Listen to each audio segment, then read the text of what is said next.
पूरी क्लास एक physical exam दे रही थी और सबके फेस पे टेंशन थी क्योंकि ये टेस्ट उनकी स्ट्रेंथ चेक करने के लिए था। हर स्टूडेंट का एम था कि वो स्ट्रेंथ का टेस्ट पास कर ले ताकि उनका रैंक बढ़े। इसके लिए सब स्टूडेंट्स ने टीचर से स्टिमुलेंट्स खरीद लिए जो उनकी बॉडी को एक्स्ट्रा पावर देते हैं।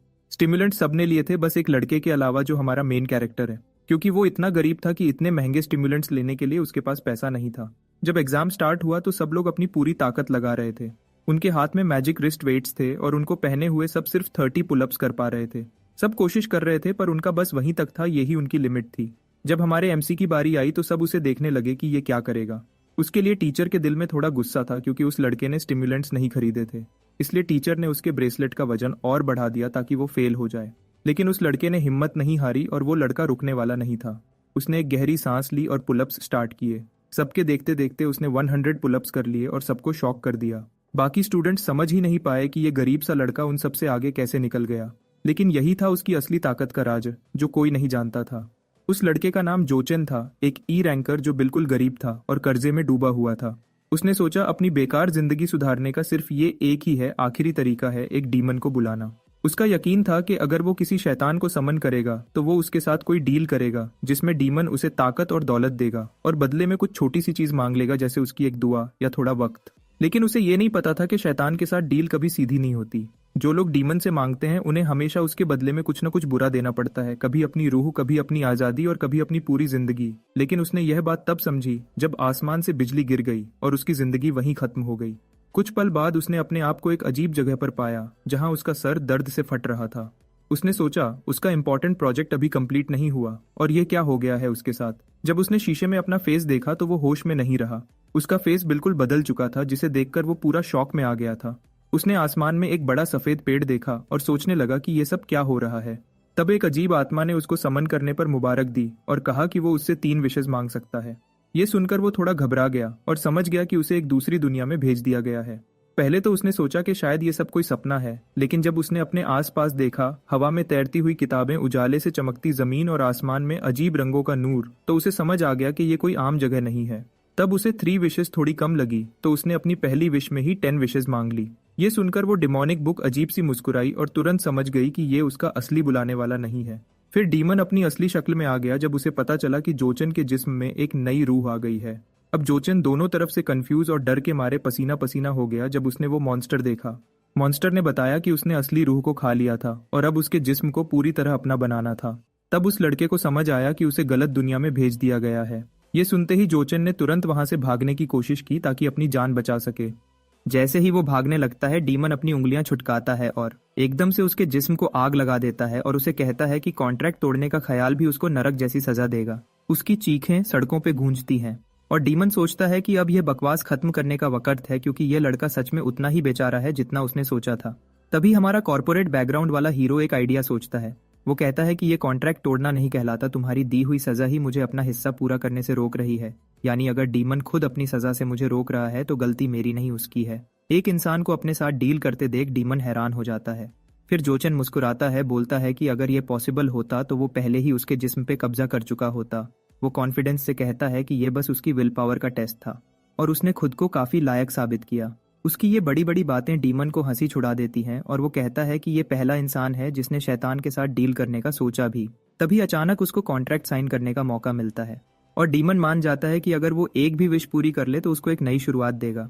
लेकिन ये बदमाश अपनी पहली विश में ही 1000 और विशेष मांग लेता है। अब डीमन हंसकर उसे बोलता है, वैसे भी अब तुम्हारे पास कोई रास्ता नहीं है तो वैसे भी मरने वाला है। कोई रास्ता न देखते हुए वो मजबूरन अपने नए बॉस को बोलता है कि डील पक्की है। वो अपनी रूह को दांव पे लगा के कॉन्ट्रैक्ट साइन कर देता है। अगली सुबह वो आखिरकार अपने अपार्टमेंट पहुंचता है और उसकी हालत ऐसी होती है जैसे वो सारी रात कुत्तों से लड़के आया हो। उसका नया बॉस डीमन कॉन्ट्रैक्ट खत्म होते ही उसको छोड़ के भाग जाता है, लेकिन वो फैसला करता है कि अब चुपचाप सह लेगा, क्योंकि अब तो वो वैसे भी गुलाम जैसा है। जब वो अपार्टमेंट में दाखिल होता है और देखता है कि पूरा घर टूटा फूटा है और घर खाली होता है, फिर अचानक उसको एक खून से लिखा हुआ कर्ज का नोट मिलता है और वो सोचता है कि उसके परिवार के साथ क्या बकवास चल रही है। तभी उसे पीछे से एक जोर की आवाज सुनाई देती है और उसका सर एक मेटल बैट से ठोक दिया जाता है। जो आदमी अंदर आया था वो उस पर चिल्लाता है कि उसने उसके कॉल्स क्यों इग्नोर किए, लेकिन उस आदमी का साथी उसको कहता है कि लड़के को मारो मत। उसका दोस्त चेतावनी देता है कि यह लड़का खतरनाक हो सकता है क्योंकि वो एक ऑरेकल यानी फ्यूचर का ज्ञान रखता है। कंफ्यूजन और गुस्से में जोचन उन आदमियों से पूछता है कि यह लोग हैं कौन। तभी एक गोल्डन हेयर्स वाला बांडा बड़े अदब से उसके सीने पे एक ब्रूटल किक मारता है और उससे पूछता है कि उसकी बेकार माँ कहाँ है। फिर वो उस पे भड़कता है कि उसकी बेवकूफ माँ अपने इस निकम्मे बेटे के कर्जे चुकाने के लिए खुद को जला रही है, और वो उसको और उसकी माँ दोनों को कहता है कि तुम लोग सिर्फ ऑक्सीजन वेस्ट कर रहे हो। ये सुनते ही अचानक जो को अपने बचपन का वक्त याद आता है जब उसने अपनी माँ से कहा था कि वो अब लूजर नहीं रहना चाहता। उसने एक बुरा सपना देखा था जहाँ उसकी माँ इतना काम करती थी कि थक के मर जाती है, और वो दिल में डर रहा था कि शायद एक दिन ये सच न हो जाए। फिर उसने माँ से पूछा कि अगर वो ऑरेकल न बन सका तो क्या होगा तभी। उसकी माँ ने बस छोटे चैन को कहा कि चिंता बंद करो। उसके माँ ने कहा कि चाहे पूरी दुनिया डूब जाए वो हमेशा उसके साथ रहेगी और उसको अपने आप पे भरोसा रखना चाहिए। अब वापस प्रेजेंट में वो पूरा जोश में आ जाता है और एकदम बिजली की तेजी से गोल्डन हेयर्स वाले के मुंह पे पंच मार देता है। जो ने एक जबरदस्त किक मारा, हवा हिल गई जैसे कोई धमाका हुआ हो और बदमाश एकदम उड़कर दूर जा गिरा। उसका पार्टनर चीख कर बोला, अरे रुक जा, उसे मार मत डाल, लेकिन देर हो चुकी थी। धूल उड़ती है और सब लोग देखते हैं कि उसका जिस्म हवा में से सीधा जमीन पर जा पटका। जब धूल छंटती है उसका चेहरा इतना बुरा लगता है कि प्लास्टिक सर्जरी भी उसे ठीक नहीं कर सकती। ये देखकर बाकी दो गूंस एक दूसरे को घूर कर देखते हैं। उन्हें यकीन नहीं होता कि एक ई रैंक लड़का इतना पावरफुल हो सकता है। उन्हें लगता है कि जो ने अभी के अभी कोई ब्रेक थ्रू कर लिया है, जैसे उसकी शक्ति बढ़ गई हो। जो उन्हें अपनी ठंडी और तेज नजर से देखता है और कहता है, अपने गंदे मुंह बंद करो। गूंस डिसाइड करते हैं कि इस छोटे को सबक सिखाना जरूरी है। एक गून जॉन से कहता है, चलो इसके पैर तोड़ते हैं ताकि समझ आए बड़े लोगों से पंगा लेना क्या होता है। जो समझ जाता है कि वो लोग उसकी पावर के बारे में बात कर रहे हैं और उसे एहसास होता है कि वो इनसे लेवल में नीचे है। जून अपनी लोहे की पाइप उठाकर ऊपर से पूरी ताकत से स्विंग करता है। जो उसे स्लो मोशन में देख लेता है जैसे वक्त रुक गया हो। वो एक हल्की सी जंप से साइड हो जाता है और अटैक मिस हो जाता है। फिर एक सेकंड में जो उसके पीछे आ जाता है और अपनी नी से उसके चेहरे पर एक हल्का सा टच देता है। वो जेंटल किक इतनी पावरफुल होती है कि पूरा आदमी हवा में उड़कर दूर जा गिरता है। उसका पार्टनर पीछे से हमला करता है, सोचता है कि एक ई रैंक लड़का इतना एजाइल कैसे हो सकता है। वो सोचता है कि जो उसे देख नहीं सकता, इसलिए रिब्स तोड़ने का प्लान बनाता है, लेकिन अगले ही सेकंड उसके अपने रिब्स टूट जाते हैं। जो ने एक राउंड हाउस किक मारा होता है जिससे वो हवा में घूमकर क्रैश हो जाता है। वो जमीन पर गिरकर सोचता है, ये क्या हो गया, मैं तो सिर्फ पैसे लेने आया था। वो डरे हुए टोन में कहता है, प्लीज मुझे माफ कर दो, मैं सिर्फ लिन्यू के कहने पर आया था। जो शांत लेकिन ठंडी आवाज में कहता है, अपने बॉस से कह देना कि उसका पैसा मिल जाएगा वक्त आने पर, अब मेरी जिंदगी से दूर रहना। वो दोनों गूंस उसके लफ्जों से कांपते हैं और जल्दी से भाग जाते हैं जैसे कोई भूत देख लिया हो। फिर जो धीरे से कहता है, बॉस तुम यहाँ हो क्या? गोल्ड फिंगर यानी डीमन हैरान होता है कि एक आम लड़का उसकी प्रेजेंस महसूस कर गया। जो खुश होकर कहता है, बॉस अगर मैं आपकी पावर यूज करूं तो मुझे किसी से डर नहीं लगेगा। डीमन इरिटेट हो जाता है और कहता है, तुम जैसे इंसान को मेरी पावर के बारे में सोचना भी नहीं चाहिए, ये तुम्हें खत्म कर सकती है। जो हैरान होता है और पूछता है, फिर मैं अपनी विश कैसे पूरी करूंगा अगर मैं स्ट्रांग नहीं हूँ? गोल्डफिंगर कहता है, टेंशन मत लो, तुम रिवॉर्ड से स्ट्रांग बन जाओगे, पर अभी के लिए मेरी पावर भूल जाओ। जो थोड़ा डिसअपॉइंटेड होता है ये सुनकर। डीमन अंदर ही अंदर सोचता है, ये लड़का मेरी पावर को इतने अच्छे से कंट्रोल कैसे कर रहा था? क्या ये मेरा पुराना साथी हो सकता है? जो फिर पूछता है, बॉस अब मुझे अपनी सेकंड विश के साथ क्या करना चाहिए? डीमन बस कहता है, अभी के लिए सब भूल जाओ, जो चाहो वो करो। जो एक गहरी सांस लेता है और सोचता है कि उसे अब भी इस नए वर्ल्ड के बारे में बहुत कुछ सीखना है और शायद यह नया बॉडी उतना यूजफुल नहीं जितना सोचा था। वो अपना फोन निकालता है ताकि देखे कि जो की लाइफ पहले कैसी थी। सबसे पहले उसे पता चलता है कि उसके फोन पर एक भी मैसेज या कॉल उसके फैमिली से नहीं आई थी।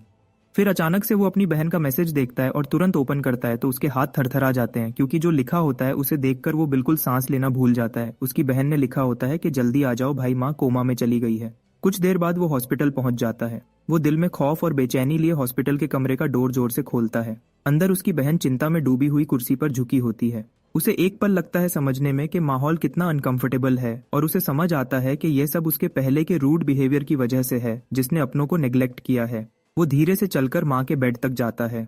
वो औरत जो बेड पर पड़ी है उसे देखकर उसका दिल टूट जाता है, क्योंकि वो उसकी माँ है। उसकी हालत देखकर वो शॉक में आ जाता है, क्योंकि उसके दिमाग में माँ की एक बिल्कुल अलग तस्वीर होती है, एक जिंदा दिल और स्ट्रांग औरत। लेकिन अब वो बिल्कुल कमजोर और बेजान सी लग रही थी। अब उसके दिमाग में सिर्फ एक सवाल घूमता है, क्या ये सब जो की वजह से हुआ? वो गिल्टी के साथ बहन से माफी मांगता है और पूछता है, माँ कैसी है? लेकिन बहन के फेस पर एक कड़वी मुस्कुराहट होती है। वो उसे गुस्से से बोलती है, अब कौन से लेम एक्सक्यूजेस दोगे। वो उसे उसके पुराने सब बहाने याद दिलाती है, ट्रेनिंग डीमंस और वो सब स्टूपिड वजह हैं। और अचानक बहन फट पड़ती है और चिल्लाती है कि तुम माँ से मिलने तक नहीं आए, और माँ जो तुम्हारे लोन्स चुकाने के चक्कर में अपनी जान तक दांव पे लगा चुकी है। वो चुप हो जाता है जब बहन बोलती है, माँ लगभग मर गई थी क्योंकि तुम्हारे कर्जों के पैसे चुकाने के बाद उनके पास हॉस्पिटल का बिल देने के पैसे तक नहीं बचे थे। बहन सब गुस्सा निकालकर शांत होती है और फिर उसके हाथ में एक कार्ड देती है, कहती है इसमें 6 महीने के तुम्हारे खर्चे हैं, अब माँ का ख्याल वो खुद रखेंगे।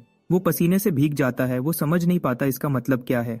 और बहन उसे ठंडे लहजे में बोलती है, जाओ तुम मेरे लिए मर चुके हो। हॉस्पिटल से बाहर गोल्डफिंगर उसके इमोशंस फील करता है और उसे पूछता है कि एक इंसान के अल्फाज तुम्हें इतना दर्द क्यों दे रहे हैं। डीमन उसे कहता है, ये सब तुम्हारी मिस्टेक नहीं, लेकिन उसे एक ऐसी लड़की या एक ऐसा लम्हा याद आता है जहां उसने भी वही गलती की थी, जैसे उसने किसी अपने को इग्नोर किया था, दुख दिया था या उनकी कदर नहीं की थी, बिल्कुल वैसे जैसे अब उसकी बहन उसे नाराज है। उसका बॉस हंस पड़ता है और कहता है, प्लान डिले मत करना। पर जो पूछता है, अगर मैं स्ट्रांग बन गया तो क्या ये सब प्रॉब्लम्स खत्म हो जाएंगी। डीमन मुस्कुराता है और उसे कहता है, हाँ सब कुछ ठीक हो जाएगा अगर तुमने साबित कर दिया कि तुम्हारे अंदर दम है। ये सुनकर जो के अंदर डिटर्मिनेशन भर जाता है। वो पूरी शिद्दत से अपनी ट्रेनिंग शुरू करने का फैसला करता है। दूसरी तरफ एक नाइट क्लब में कर्ज वसूल करने वाला बॉस अपनी सेक्रेटरी से कहता है, टीम को काम पर लगाओ, कस्टमर्स वेट नहीं करते। लेकिन सेक्रेटरी बोलता है, सर एक स्टूडेंट ने उनके 3 आदमी पीट दिए थे। बॉस का चेहरा बदल जाता है। उसे याद आता है कि उसके आदमी ने पेमेंट लेने की कोशिश डेडलाइन से पहले की थी और उसकी रेपुटेशन खराब कर दी। सेक्रेटरी कहता है, मैं उनको पनिशमेंट दे दूंगा, लेकिन फिर बोलता है, प्रॉब्लम यह है सर कि उस स्टूडेंट ने उन लोगों को हराया जो उससे लेवल में काफी ऊपर थे। बॉस का पूरा ध्यान अब उस स्टूडेंट पे चला जाता है। वो तुरंत रिपोर्ट पकड़ लेता है जिसमें जो का प्रोफाइल होता है। वो सोचता है कि ये लड़का उतना सिंपल नहीं जितना दिखता है, क्योंकि कोई स्किल भी लेवल 2 से लेवल 3 को हराने के लिए काफी नहीं होती।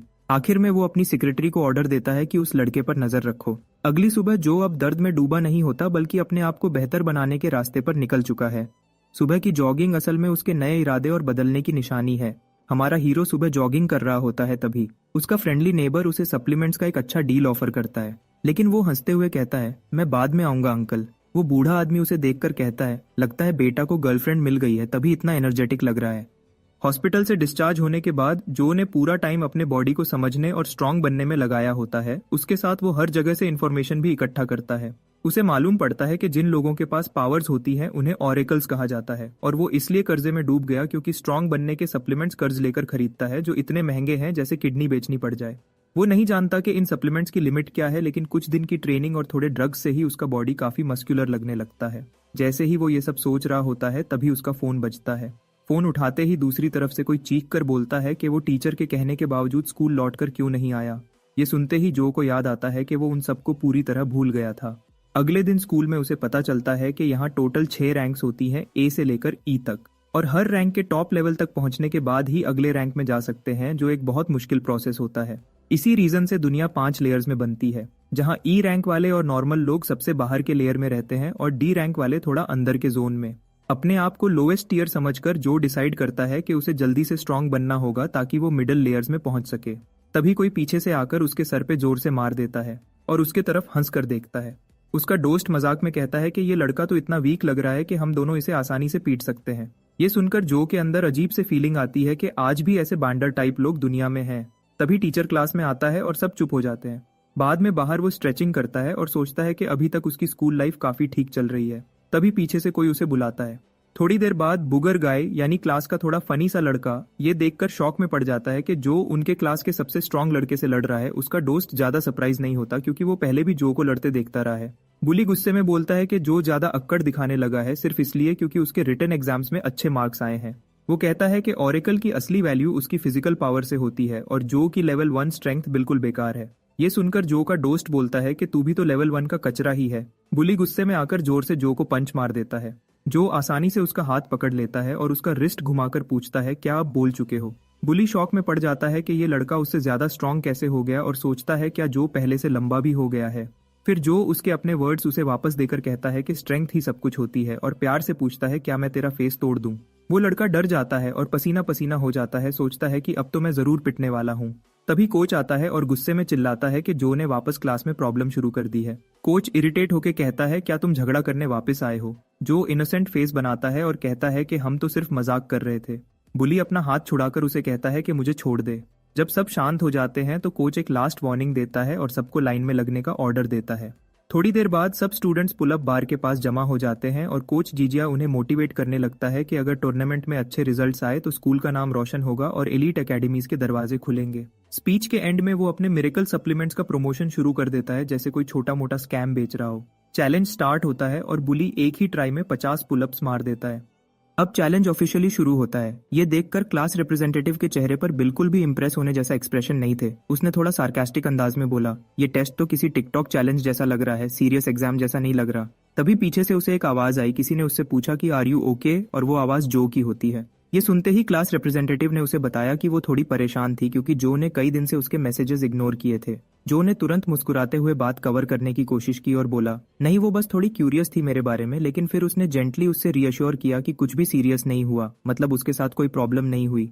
फिर टॉपिक बदलने के लिए उसने पूछा कि वो टीचर के सप्लीमेंट्स खरीदने से मना क्यों करता है। तो जो ने सीधा जवाब दिया, क्योंकि मेन बिल्कुल ब्रोक हूँ, मतलब उसके पास पैसे नहीं है। वो लड़की उससे वार्न करने लगी कि अगर उसने परचेज स्किप किया तो उसके बुरे कॉन्सिक्वेंसेज हो सकते हैं, लेकिन वो उससे वार्न कर ही रही होती है। इतने में उसका नाम अनाउंस हो जाता है और जाने से पहले जो उसे गुड लक विश करता है। वो पुलअप बार के पास जाती है और 25 पुलअप्स के बाद फेल हो जाती है। तभी कोच उसका नाम देखता है और उसे याद आता है कि उसने 2 बॉटल्स खरीदी थी। तभी वो उसका स्कोर मैजिक से 35 लिख देता है। तब जो के दिमाग में एक लाइट बल्ब जला। यही वजह थी कि सब स्टूडेंट्स ने वो ओवर प्राइस बॉटल ली थी, वरना उन्हें फेल या एक्सपेल कर दिया जाता। अब फाइनली जो की टर्न आई। कोच ने उस पर नजर टिकाई। उसे अच्छी तरह पता था कि जो ने एक भी बॉटल नहीं खरीदी। उसके चेहरे पर एक ट्विस्टेड स्माइल आई। उसने सोचा आज इस लड़के को सबक सिखाना चाहिए। तभी जो ने बार और रिस्ट गार्ड्स को ध्यान से देखा। पहली नजर में उसे सब नॉर्मल लग रहे थे, लेकिन उसे महसूस हुआ कि जरूर कोई ट्रिक छुपी गई है। जैसे ही उसने बार को पकड़ा, उसकी आंखें शॉक से खुल गईं। उसने महसूस किया कि उसकी बॉडी अचानक हैवी हो गई है। तब समझ गया कि गार्ड्स के अंदर वाले क्रिस्टल्स वेट बढ़ा रहे हैं। फिर भी उसने गिव अप नहीं किया। उसने समझा कि उन क्रिस्टल्स की एक लिमिट होगी और वो लिमिट तोड़ते हुए पुशअप्स करते गया जैसे ये उसके लिए कुछ भी नहीं हो।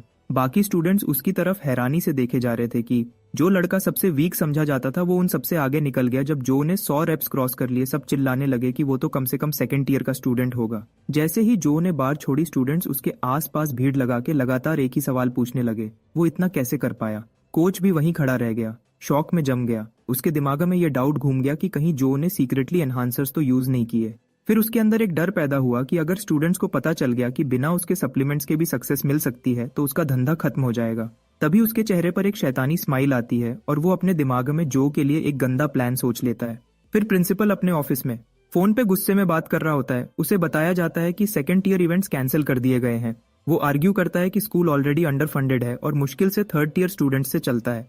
दूसरी तरफ से आदमी कहता है कि सिस्टम अब सिर्फ इलीट ऑरेकल्स पर इन्वेस्ट कर रहा है। प्रिंसिपल गुस्से में फोन बंद कर देता है और वो अपना हाथ माथे पर रख लेता है। सोचता है कि अगर फंड्स नहीं मिले तो स्कूल बंद हो जाएगा। उसकी नजर एक ग्लास केस में बंद ब्लैक क्रिस्टल पर पड़ती है और वो सोचने लगता है कि कैसे स्कूल को बचाया जा सकता है। उसके थॉट्स तब रुक जाते हैं जब बाहर से कोच जीजी की आवाज आती है। कोच अंदर आता है और एक पेपर डेस्क पर रख देता है, ये कहकर कि ये वो स्टूडेंट्स हैं जो इलीट ऑरेकल्स बनेंगे। प्रिंसिपल पेपर देखता है और शॉक्ड होता है। सब स्टूडेंट्स हार्डली फर्स्ट ईयर के हैं, लेकिन कोच उन्हें बहुत टैलेंटेड कह रहा है। फिर कोच बोलता है कि एक स्टूडेंट ऐसा भी है जो बिल्कुल अनफिट है ऑरेकल बनने के लिए। प्रिंसिपल तुरंत इंटरेस्ट दिखाता है और पूछता है कौन। दूसरी तरफ जो प्रिंसिपल के ऑफिस की तरफ जा रहा होता है और उसके साथ डीमन चल रहा होता है। तभी जादुई किताब उससे पूछती है कि उसने इस बार क्या छुपाया है, लेकिन जो चुप रहता है बिल्कुल सीरियस एक्सप्रेशन के देखते हुए। जो अब प्रिंसिपल ऑफिस के डोर के बाहर खड़ा होता है और सोचता है कि हेडमास्टर कितना स्ट्रिक्ट है और उम्मीद करता है कि कुछ बुरा ना हो। जैसे ही वो डोर का हैंडल पकड़ता है तो अचानक उसके सामने आग के शोले फूट जाते हैं। डीमन अपनी ताकत दिखाता है और लड़का शॉक में रह जाता है और ये उसके लिए बिल्कुल अनएक्सपेक्टेड होता है। जैसे ही शोले जो पर फूटते ही वो चिल्लाता है और उसकी बॉडी जल रही होती है। वो हेल्पलेस फील करता है। दर्द और फियर उसके हर एक्शन को कंट्रोल करते हैं। व्यूअर्स को भी ये मोमेंट काफी टेरिफाइंग लगता है। तभी उसे प्रिंसिपल बोलता है कि अब टाइम वेस्ट मत करो और सीधा अंदर आओ। जो अंदर जाता है और पोलाइटली पूछता है कि हेडमास्टर ने क्यों बुलाया है। प्रिंसिपल रिकॉर्ड देखता है और पूछता है स्टूडेंट क्या सोचते हैं ऑरेकल बनने के लिए क्या चाहिए है। ये सुनते ही जो ने वेट किए बिना तुरंत जवाब दे देते हैं, लेकिन प्रिंसिपल उसे सजेस्ट करता है कि ऑरेकल बनने के लिए सिर्फ टैलेंट या स्किल नहीं बल्कि रिसोर्सेज भी जरूरी हैं। मतलब अभी भी टाइम है कि वो अपने आप को बचाए, वरना फ्यूचर में ज्यादा मुश्किल सिचुएशंस का सामना करना पड़ेगा। जो का चेहरा वाइट हो जाता है। प्रिंसिपल उसे समझाता है कि ओरेकल डेवलप करना बहुत महंगा है और इंसिस्ट करता है कि जो एक गरीब लड़का है जो सरवाइव नहीं कर सकेगा। फिर प्रिंसिपल डिसाइड करता है जो स्टूडेंट्स फाइनेंशियली या स्किल वाइज स्ट्रांग नहीं है उनको ओरेकल प्रोग्राम से निकाल देना चाहिए ताकि रिसोर्सेज वेस्ट न हो। ये सुनकर जो को सिचुएशन समझने के लिए कुछ सेकंड्स लगते हैं, जबकि दूसरी तरफ डीमन अपने थॉट्स और प्लान्स के बारे में सोच रहा है होता है। जो को अब रियलाइज होता है कि क्रिस्टल ही वो ऑब्जेक्ट है जो शायद ओरेकल बनने या किसी पावर को अनलॉक करने के लिए जरूरी है। फिर साथ ही डीमन उसे कहता है क्रिस्टल को ग्रैब करो। जो फिर जादुई किताब से क्वाइटली कहता है वो खुद क्रिस्टल ले ले, लेकिन डीमन उसे रिमाइंड करवाता है कि सिस्टम या रूल्स के हिसाब से किसी और का एक्शन भी जरूरी है। जो रुकता है और सोचता है कि मिड सिटी जोन में एंटर करना जरूरी है क्योंकि वहां वो एक्सपेल नहीं हो सकेगा। तब उसे याद आता है कि अभी तक कोई भी स्टूडेंट E2 लेवल से आगे नहीं गया। जो डीमन से पूछता है कि क्या वो रिवॉर्ड डिसाइड कर सकता है क्योंकि जो अपनी प्लानिंग और कंट्रोल मेंटेन करना चाहता है। तभी डीमन को समझ आ जाता है जो क्या प्लान कर रहा है। जो उसे डिक्लेयर करता है कि उसे बैरो पावर स्किल चाहिए, मतलब ये स्किल बहुत रेयर और पावरफुल होती है। तभी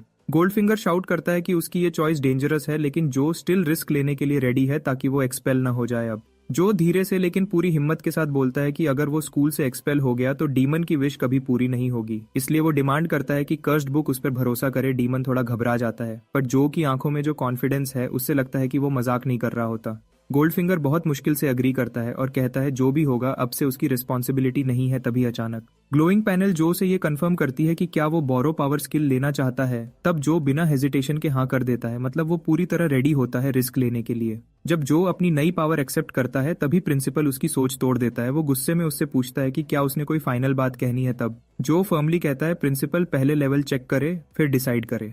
प्रिंसिपल थोड़ा थका हुआ सा हेड शेक करता है, जैसे कह रहा हो ये लड़का समझता ही नहीं, लेकिन फिर भी वो अपना हाथ आगे बढ़ाता है ताकि जो का लेवल चेक कर सके।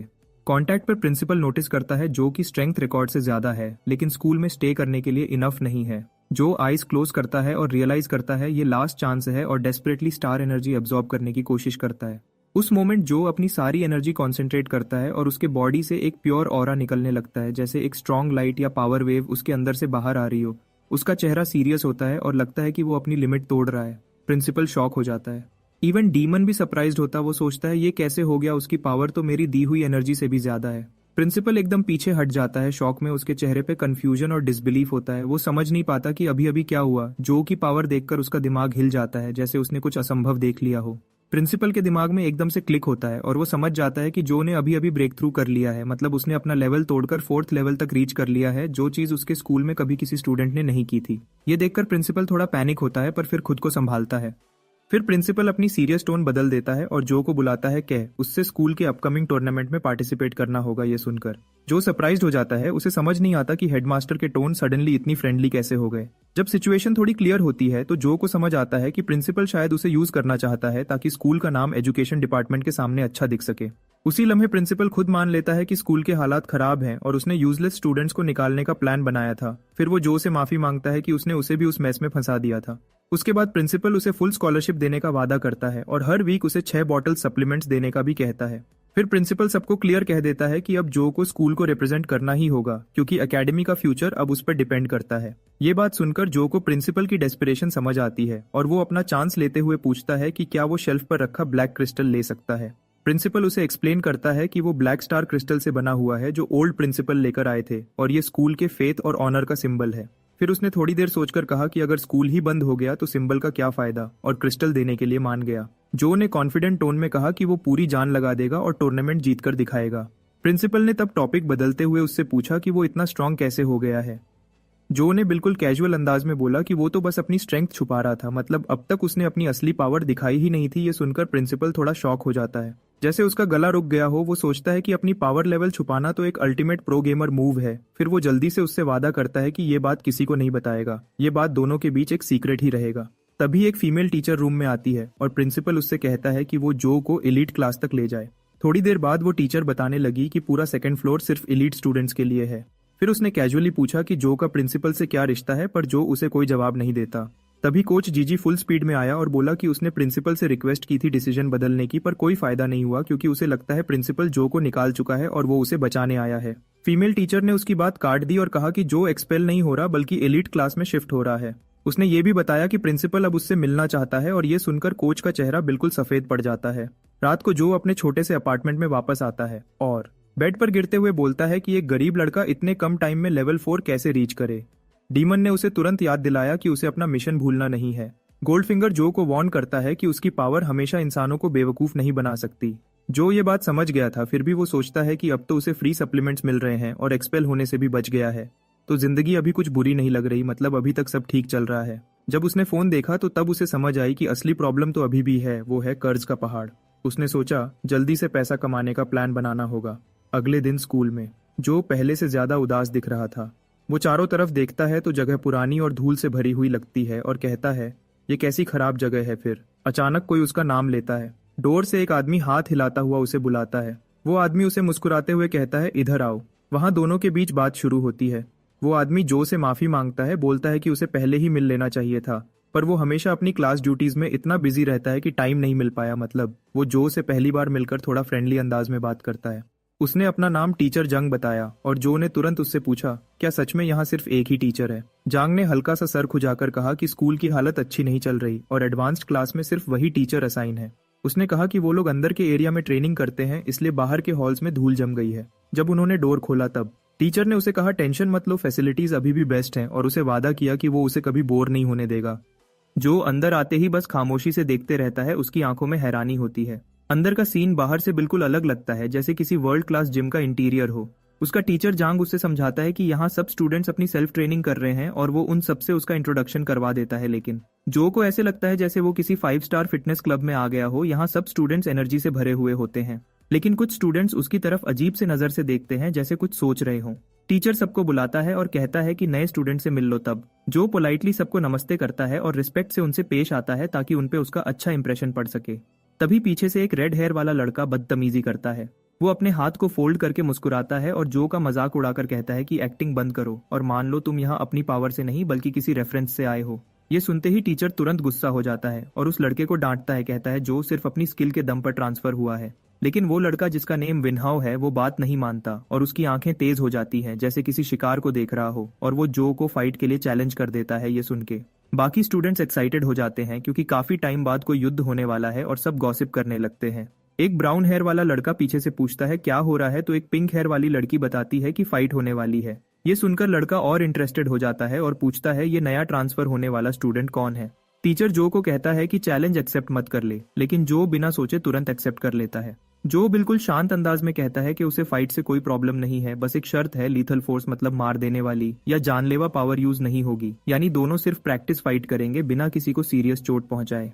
उस वक्त स्कूल ऑफिस में प्रिंसिपल गुस्से से फट पड़ता है। वो चीख कर पूछता है क्या नया लड़का आते ही लड़ाई झगड़े शुरू कर गया है। मतलब उसे यकीन नहीं हो रहा कि जो ने सच में क्लास ज्वाइन करते ही फाइट एक्सेप्ट कर ली। टीचर प्रिंसिपल को फोन पे समझाता है कि जो ने विनहाउ का चैलेंज एक्सेप्ट कर लिया है। फाइट के सीन में दोनों एक दूसरे के सामने खड़े हैं, दोनों के बॉडीज से एक स्ट्रॉन्ग ऑरा निकल रही है।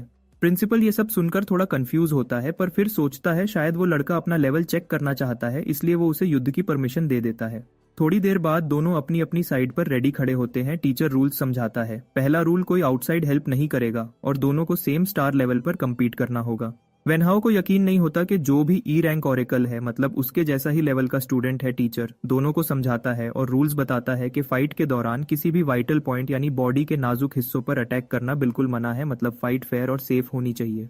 दोनों एक दूसरे के इर्द गिर्द घूमते हैं। टीचर याद दिलाता है कि लीथल फोर्स बिल्कुल अलाउड नहीं और जो हारेगा वो बदला नहीं ले सकता। एक क्लीन हिट या सरेंडर से मैच खत्म होगा। टीचर हाथ हिलाकर सिग्नल देता है और मैच स्टार्ट हो जाता है। विनहाउ बिना टाइम वेस्ट किए अटैक के लिए चार्ज करता है और सीधा जो के गले पर निशाना बनाता है। जो बिल्कुल भी नहीं घबराता और उसका हाथ पकड़ लेता है और उसे कंप्लीटली कंफ्यूज कर देता है। वो फिर से अटैक करता है और समझ जाता है कि ये लड़का सच में पावरफुल है। विनहाउ एक के बाद एक अटैक करता है, पर जो हर बार उसके वार से बच जाता है। विनहाउ गुस्सा हो जाता है और अचानक स्पीड बढ़ाकर किक मारने की कोशिश करता है। उसका पैर हवा में मुड़ता है और वो अपना स्पेशल अटैक जो सबसे पावरफुल होता है, जिसे विंड हुक किक कहते हैं, वो जो पर यूज करता है।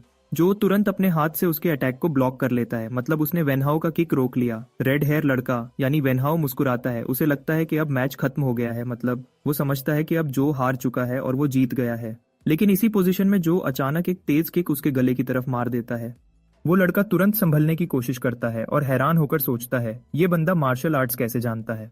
गिरने से पहले वो अपने आप को संभालता है और सोचता है अब सिर्फ एक ही चीज मैटर करती है और वो है अपना फेस बचाना। लेकिन जैसे ही वो मुड़ता है, जो शांति से उसकी नाक पर बंद मुट्ठी से एक हल्का टैप करता है और हल्की सी मुस्कान के साथ जो पूछता है क्या इसका मतलब ये जीत गया। वेनहाउ वहीं हैरानी में जम जाता है। मैदान में खड़े सब लोग कुछ पल के लिए बिल्कुल शांत हो जाते हैं जब तक टीचर जोंग ऑफिशियली अनाउंस नहीं करता कि विनर कौन है। वेनहाउ यकीन नहीं कर पाता कि वो वाकई हार गया है। सब लोग मैच के रिजल्ट से शॉक हो जाते हैं, उन्हें लगता है हमारा लड़का बहुत ज्यादा स्ट्रांग है। वहीं जो सोचता है मैच बहुत जल्दी खत्म हो गया, लेकिन फिर भी उसने कुछ सीख लिया और फिर वेनहाउ से पूछता है उसे अब कोई कंप्लेन तो नहीं। मैच देखकर कोच को अपनी आंखों पर यकीन नहीं होता, क्योंकि वेनहाउ एक एलीट स्टूडेंट है जिसे प्रोफेशनल ट्रेनिंग मिली है, और फिर भी वो हार गया एक ऐसे लड़के से जो अभी एलीट क्लास में प्रमोट हुआ है। कोच सोचता है कि इस लड़के में कुछ खास हिडन टैलेंट है, इसी वजह से प्रिंसिपल ने कहा था उसे स्पेशल ट्रीटमेंट दो। अचानक प्रिंसिपल खुद आता है और हमारे लड़के को मुबारकबाद देता है और कहता है मेरे साथ चलो, मुझे तुमसे एक जरूरी बात करनी है। पिंक बालों वाली लड़की ये देखकर बिल्कुल हैरान रह जाती है और पीले बालों वाला लड़का कहता है हमें अपनी टीम में ऐसे बंदे की जरूरत है जैसे जो है। प्रिंसिपल उससे पूछता है क्या तुम्हें एलीट क्लास पसंद है, तो वो कहता है स्टूडेंट्स ज्यादा ओवर एक्साइटेड हैं, इसके अलावा कुछ खास नहीं। प्रिंसिपल कहता है तुम आदत डाल लोगे क्योंकि स्ट्रांग लोग हमेशा सबका ध्यान अट्रैक्ट करते हैं। फिर प्रिंसिपल उससे कहता है अपना ध्यान ट्रेनिंग पर रखो, स्कूल तुम्हारी पूरी हेल्प करेगा। ये सुनकर जो सोचता है प्रिंसिपल अब उस पर भरोसा करने लगा है। तब जो पूछता है क्या आप जानते हैं कोई ऐसा तरीका जिससे स्टूडेंट्स जल्दी पैसा कमा सकें। प्रिंसिपल कहता है अभी ट्रेनिंग पे फोकस रखो ताकि आगे चल के ज्यादा पैसा कमा सको, और अगर तुम्हारे घर पे फाइनेंशियल प्रॉब्लम हो तो स्कूल मदद करेगा। जो कहता है ऐसा कुछ नहीं है और सोचता है अब उसे कोई और रास्ता ढूंढना पड़ेगा। अगले लम्हे जब वो जिम में ट्रेनिंग कर रहा होता है तो याद करता है कि स्कूल में स्टूडेंट लोन्स के खिलाफ सख्त रूल्स हैं, इसलिए उसे संभल कर चलना होगा। वो सोचता है पैसा कमाने का कोई दूसरा तरीका सीखना पड़ेगा। तभी पीले बालों वाला लड़का सामने आता है और मैच के लिए उसकी तारीफ करता है। जो उससे पूछता है तुम कौन हो, तो वो जो से पूछता है तुम कौन हो। तब लड़की कहती है शेन बदतमीजी मत करो फिर, और वो जो से माफी मांगती है कि कभी कभी वो थोड़ा इरिटेट करता है। फिर अपना नाम बताती है कि मैं सू हूँ और ये परेशानी वाला बंदा शेन है। वो कहती है हम दोनों तुम्हारे सीनियर हैं और अगर तुम्हें कुछ समझ ना आए तो हम तुम्हारी मदद करेंगे। शेन कहता है अब से हम एक टीम हैं और मैं टीम लीडर हूँ, इसलिए मैं खुद तुम्हारा ख्याल रखूंगा। फिर वो पूछता है कि तुमने वेनहाउ के अगेंस्ट जो कॉम्बैट टेक्निक यूज की वो क्या थी, लेकिन जो कहता है उसे ऐसे टेक्निक्स के बारे में कुछ पता नहीं। लीडर हैरान हो जाता है जब जो कहता है कि वो मूव सिर्फ रिफ्लेक्स था। वो कहता है वेनहाउ को जब ये पता चलेगा तो वो पागल हो जाएगा, और सू कहती है मैं उसे समझा दूंगी। सू समझाती है कि combat techniques special super moves होती हैं जो स्क्रोल्स या मेमोरी स्टोन्स से सीखी जाती हैं, और जितना ज्यादा मास्टरी होती है उतनी ही स्ट्रांग बनती है। इसकी बहुत सारी टाइप्स होती हैं और स्ट्रांग फाइटर्स इन्हें मिलाकर अपना फाइटिंग स्टाइल बनाते हैं।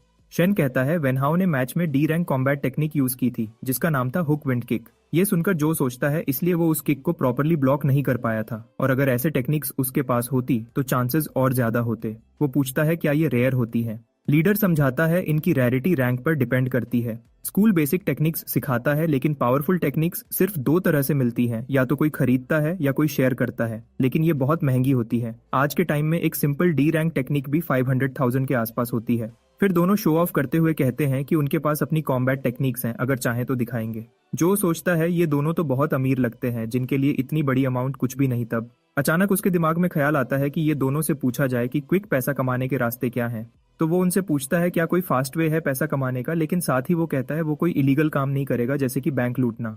जो कि बात सुन के शेन गंजो को एक मशवरा देता है। वो उसे कहता है अगर तुझे पैसा जल्दी चाहिए तो तेरे पास सिर्फ एक ऑप्शन है, ब्लैक वाटर डिस्ट्रिक्ट। मतलब गन उसे एक ऐसी जगह के बारे में बताता है जहां लोग तेजी से पैसा कमा लेते हैं, लेकिन वो जगह सेफ नहीं होती, वहां इलीगल काम, ब्लैक मार्केट डील्स और डेंजरस लोग रहते हैं। लेकिन सू तुरंत मना करती है और उसे कहती है ऐसी बकवास मत करो। गन कहता है उसने सुना है वहां कुछ भी हो सकता है, लेकिन स्कूल ने स्टूडेंट्स को उस एरिया में जाने से मना किया हुआ है। उसके बाद लीडर पूछता है हमारे लड़के से कि उसे टेक्निक के लिए कितने पैसे चाहिए, तो वो कहता है लगभग 300,000। तब वो दोनों तुरंत अपने अकाउंट्स चेक करते हैं, लेकिन पता चलता है कि वो दोनों बिल्कुल कंगाल हैं। इसी दौरान हमारा लड़का सोचता है कि चाहे जो हो जाए वो स्कूल के बाद ब्लैक वाटर डिस्ट्रिक्ट जाके देखेगा, क्योंकि उसे अभी पैसा जरूरत से ज्यादा चाहिए। फिर वो मैप्स का यूज करके उस डिस्ट्रिक्ट तक पहुंचता है और सोचता है कि ये तो उसके घर के काफी करीब है। अब उसके कपड़ों से कोई नहीं समझ सकता कि वो स्टूडेंट है, क्योंकि उसने स्कूल यूनिफॉर्म नहीं पहनी होती। वो एक बॉस टाइप आदमी से पूछता है कि वो इस डिस्ट्रिक्ट के बारे में क्या सोचता है, लेकिन उसे कोई जवाब नहीं मिलता। उसके हिसाब से आउटर जोन में स्ट्रॉन्ग फाइटर्स नहीं होते और उसका पावर लेवल 4 ऑरेकल के बराबर है, इसलिए उसे लगता है कि वो यहाँ के लोगों को आसानी से हैंडल कर लेगा। वो सोचता है अगर सिचुएशन खराब हुई तो कम से कम वो सेफ भाग तो जाएगा। थोड़ा और आगे बढ़ने पर उसे लगता है कि ये एरिया सच में छोड़ा हुआ है और सोचता है क्या यही मिरेकल जोन है। लेकिन फिर अचानक उसे कुछ हल्के फुटप्रिंट्स दिखते हैं। वो फुटप्रिंट्स उसे एक हिडन सीक्रेट पाथवे की तरफ ले जाते हैं। आखिर वो मिरेकल जोन F पहुंच जाता है। धीरे धीरे वो उस पाथवे से गुजरता है। मिरेकल जोन के अंदर वो देखता है कि हर तरफ गंदगी और इलीगल काम चल रहे हैं। वो सोचता है कि कोई भी इस जगह के बारे में बात नहीं करता क्योंकि यहाँ कोई कानून नहीं है और पैसा कमाने के लिए कोई भी चीज की जा सकती है। ये सब देखकर उसके दिल में एक उम्मीद की छोटी सी रोशनी जगती है कि शायद वो यहाँ से अपना कर्जा चुका सके। अचानक वो उन गूंज से कहता है जो उसे पीछे से फॉलो कर रहे थे कि कब तक उसका पीछा करते रहोगे।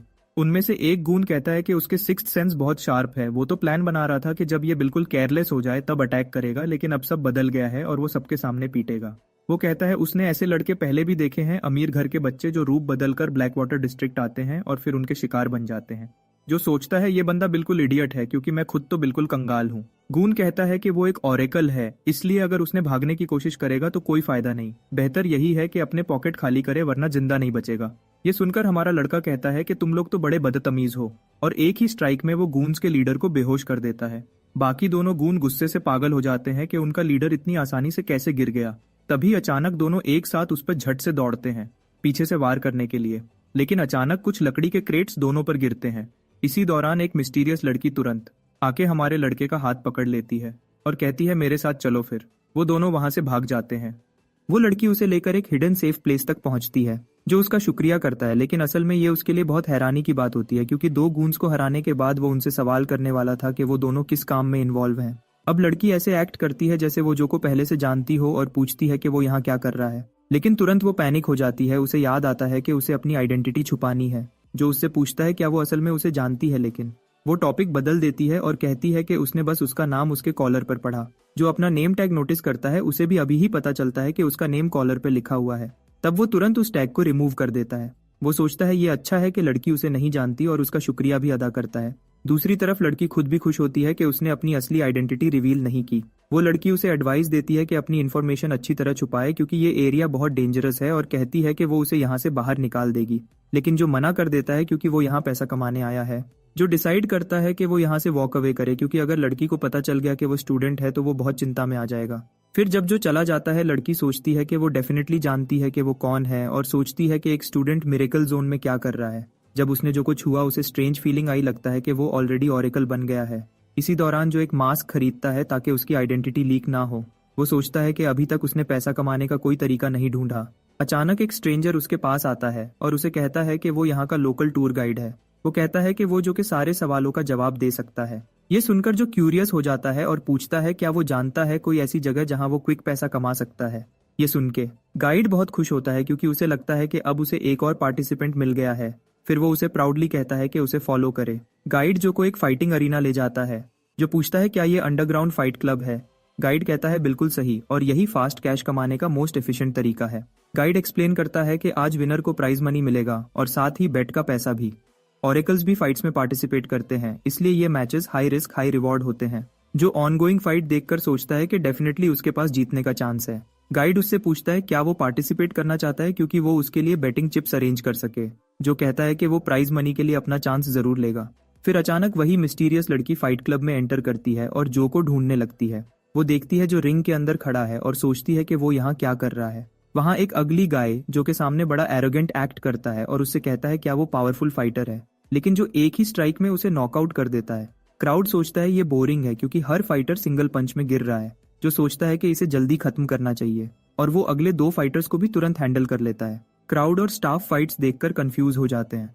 क्लब बॉस भी शॉक में है क्योंकि उसने सोचा था जो वीक लगता है। लैकी कहता है कि अब सब फाइटर्स फॉरफिट कर चुके हैं और कस्टमर्स रिफंड मांग रहे हैं, सोचते हैं कि मैचेस प्लान्ड है।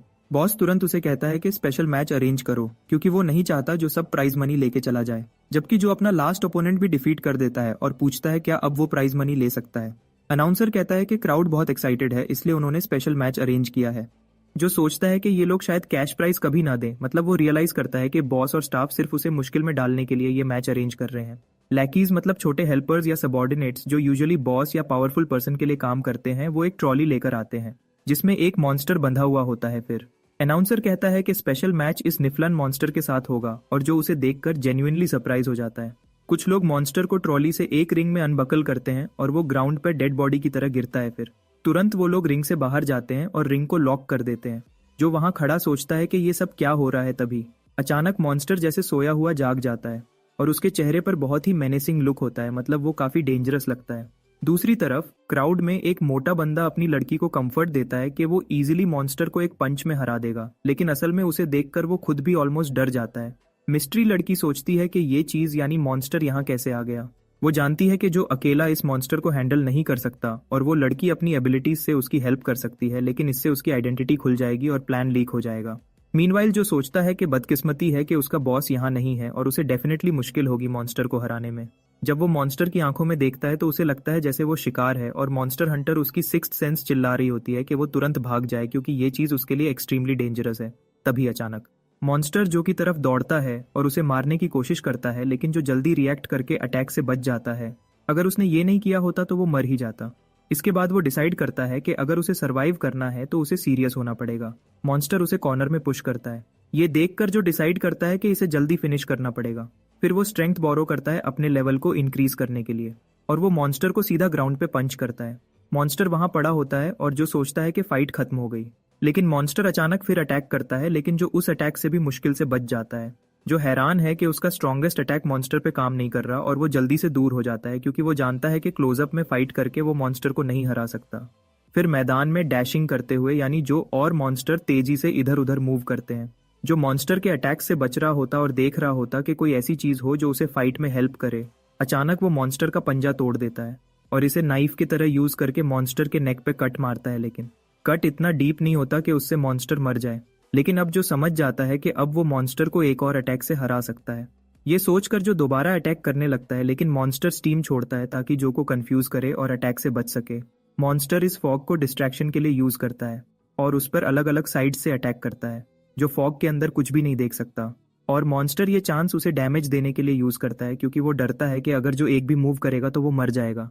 तब तुरंत ही हमारे हीरो को अच्छी तरह समझ आ गया था कि अगर टाइम पूरा हो गया तो उसकी मौत पक्की है, इसलिए उसके पास कोई ऑप्शन नहीं था, बस उसे स्टीम को रोकना ही था। फिर वो डिसाइड करता है कि अपने सारे सेंसेस का यूज करके मॉन्स्टर का लोकेशन कंफर्म करेगा और उसे फाइनली मार डालेगा। वो पूरी कॉन्सेंट्रेशन से फोकस करता है और तुरंत मॉन्स्टर का एग्जैक्ट लोकेशन उसके माइंड में लॉक हो जाता है। उसके बाद वो मॉन्स्टर के हाथ को पकड़ लेता है और उसे एक क्लीन कट से काट देता है, यहाँ तक कि मॉन्स्टर को रिएक्ट करने का मौका भी नहीं मिलता।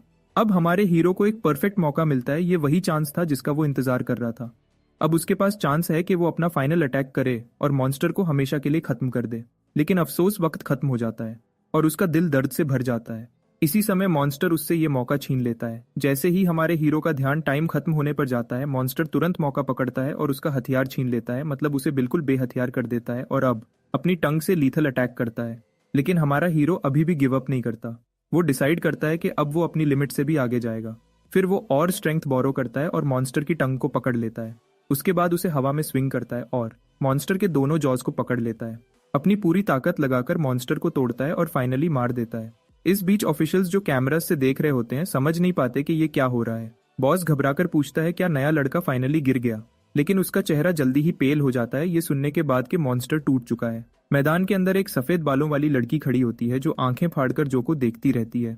उसे यकीन ही नहीं होता कि जो ने ये सब कैसे कर दिखाया, मतलब उसके लिए ये सीन इतना शॉकिंग था कि वो बस वहीं खामोश रह जाती है।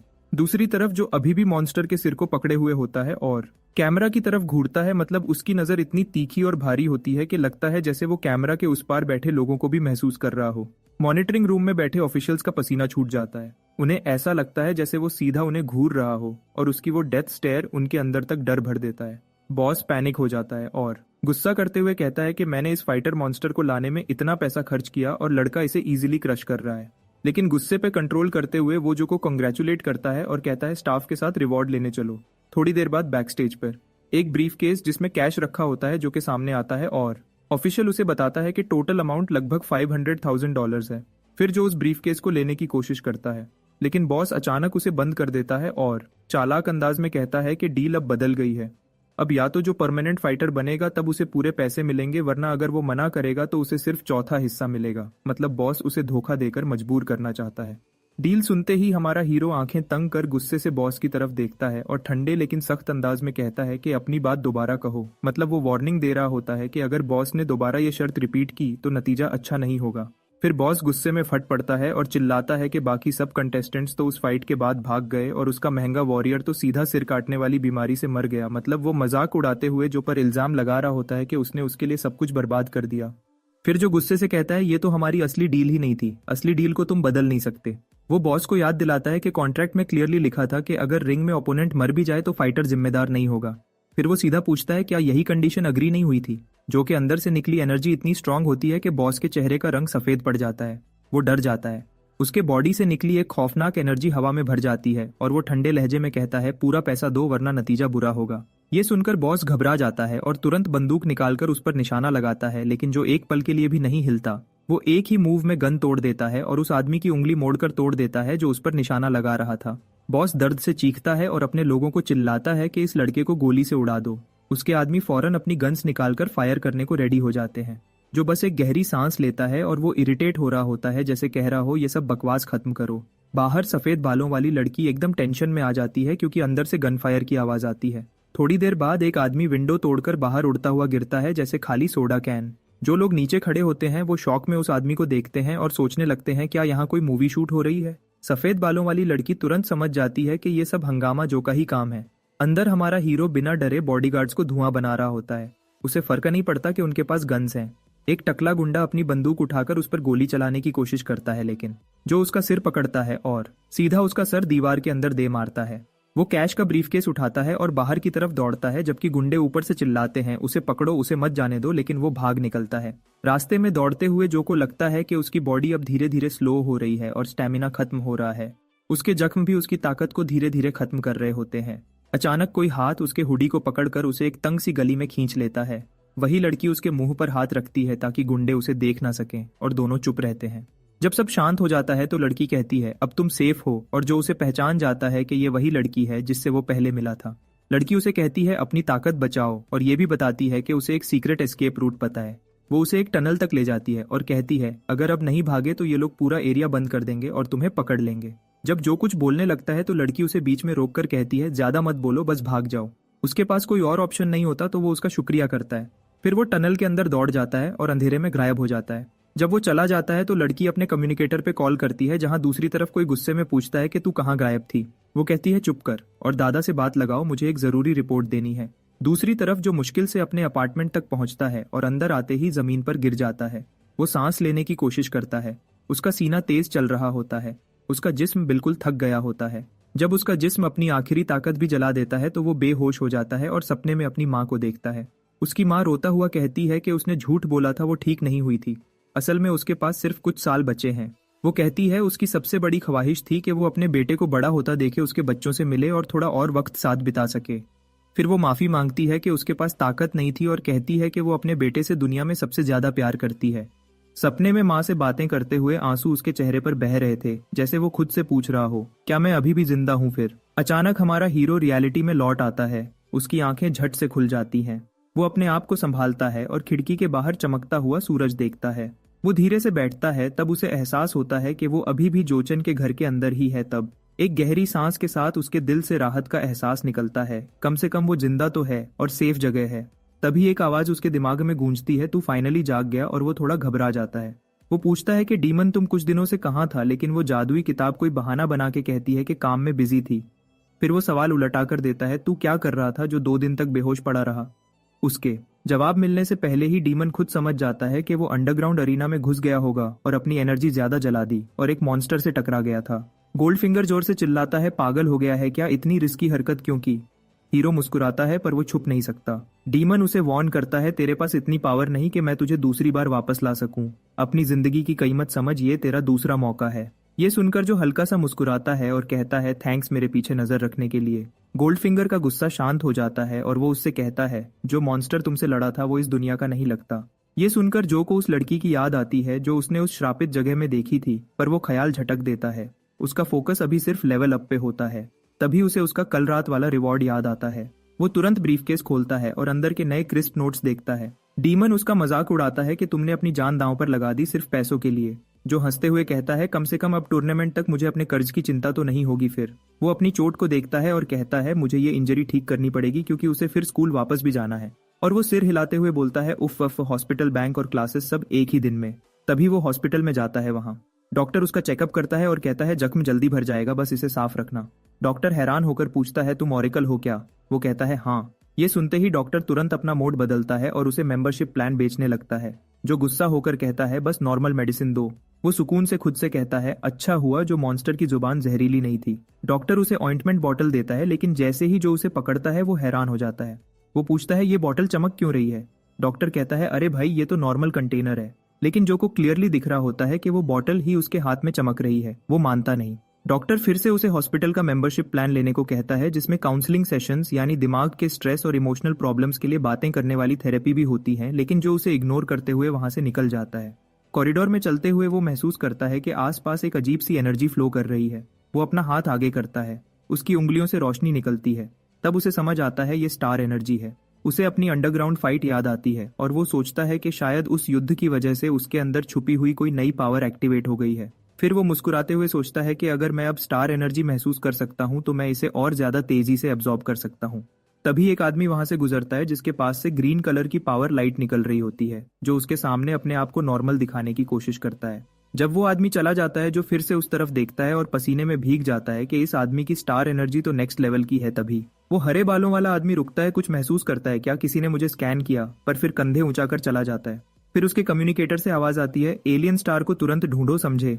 ग्रीन बालों वाला बी बाय आदमी कम्युनिकेटर में बोलता है कि शांत रहो, मैं कुछ दिन के लिए इस देश में ही रहने वाला हूँ। उसके सामने वाली आवाज उसे याद दिलाती है कि बॉस की फ्यूचर प्रिडिक्शन ने एलियन स्टार को एक बॉस टियर खतरा बताया है, इसलिए उस पर हर वक्त नजर रखनी जरूरी है।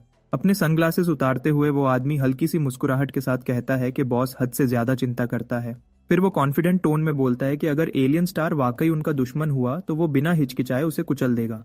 अगले दिन स्कूल में प्रिंसिपल हमारे हीरो को डांट रहा होता है कि वो ना क्लास में आता है ना उसका फोन उठाता है, जो सॉरी बोलता है और कहता है कि वो कुछ पर्सनल काम में फंस गया था।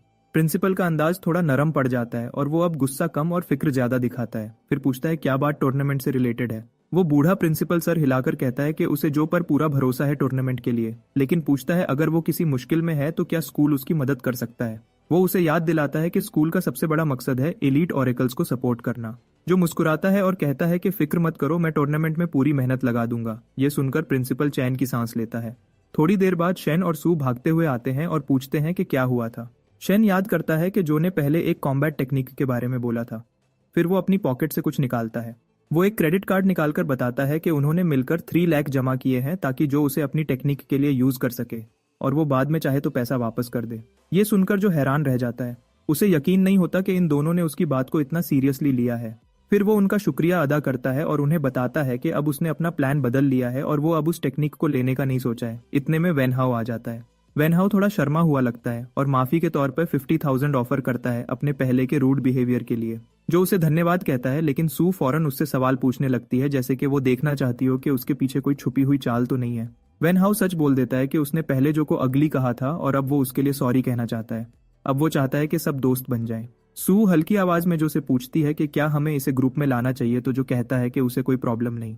सू वेनहाउ से पूछती है कि क्या उसे चौथा मेंबर बनने से कोई प्रॉब्लम नहीं, तो वो कहता है रैंकिंग मैटर नहीं करती, लेकिन फिर मजाक में उसे ऑर्डर देता है कि 1 बॉटल पानी ले आ। इस बात पर दोनों के बीच बहस शुरू हो जाती है, जबकि जो मुस्कुरा के सोचता है कि अब उसके पास अच्छे दोस्त हैं। सीन आगे बढ़ता है। वो ट्रेडमिल पर रनिंग कर रहा होता है और सोचता है कि ऑरेकल्स फिजिकल ट्रेनिंग के दौरान ज्यादा एनर्जी एब्जॉर्ब करते हैं, लेकिन उनकी एब्जॉर्प्शन स्पीड बहुत स्लो है। ट्रेनिंग गियर लगाने के बावजूद ज्यादा एनर्जी लीक हो जाती है और जो सोचता है कि शायद इसी वजह से बहुत लोग लेवल 1 से आगे नहीं बढ़ पाते। वो डिसाइड करता है कि उसे कोई नया और इफेक्टिव तरीका ढूंढना होगा। तभी शेन एक आइडिया देता है कि ड्यूअल मैच ट्राई करते हैं, ये सोलो ट्रेनिंग से ज्यादा इफेक्टिव होता है। ये सुनकर जो के दिमाग में एक थॉट आता है कि सच में उसने अपनी न्यू एबिलिटी भी फाइट के टाइम पे ही हासिल की थी। वो शेन को ऑर्डर देता है कि सबको बुला लो। कुछ मिनट बाद शेन और सू दोनों मिलकर उस पर कंबाइंड अटैक करते हैं और वो उनका हर मूव डिफेंड कर लेता है। ट्रेनिंग खत्म होने पर वो उन्हें रेस्ट करने का कहता है और बताता है कि वो 1 घंटे से ज्यादा प्रैक्टिस कर रहे हैं।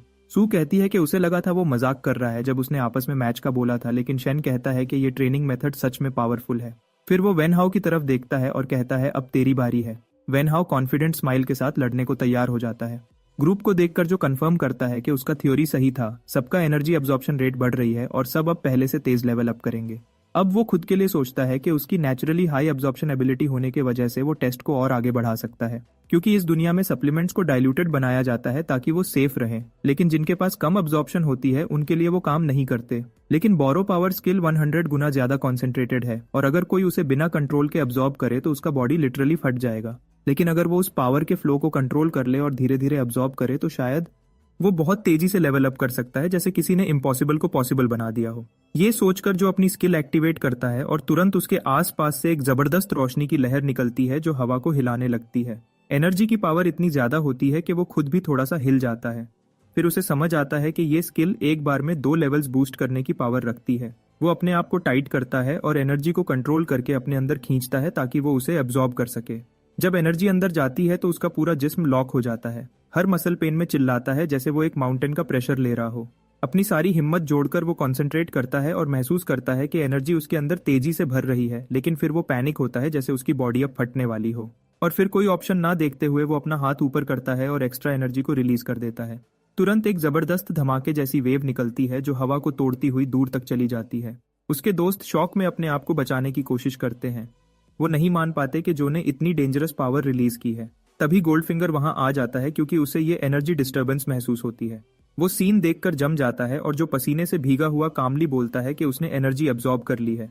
डीमन हैरान हो जाता है और खुद से कहता है क्या ये लड़का सच में ये कर गया। फिर वो सोचता है क्या ये वही इंसान है जिसका इंतजार मैं कब से कर रहा था, और वो बॉस से पूछता है कि क्या उसने कुछ कहा। बॉस बात बदल देता है और कहता है मुझे बस इतनी खुशी है कि तुम जिंदा हो। थोड़ी देर बाद कोच दौड़कर आता है और पूछता है क्या हुआ, तो सू तुरंत बोलती है कि ये सब जो ने किया। कोच स्टार एनर्जी की मात्रा देखकर हैरान रह जाता है और तुरंत अपने असिस्टेंट को मेजरमेंट डिवाइस लाने के लिए कहता है, और जब डिवाइस से चेक करते हैं तो सबको पता चलता है कि जो अब लेवल 3 ऑरेकल बन चुका है। पहले तो कोच को यकीन नहीं होता, मगर फिर वो सीधा प्रिंसिपल के ऑफिस की तरफ भागता है ये खबर देने के लिए, क्योंकि स्कूल में ऐसा लेवल 3 ऑरेकल कई सालों बाद मिला है।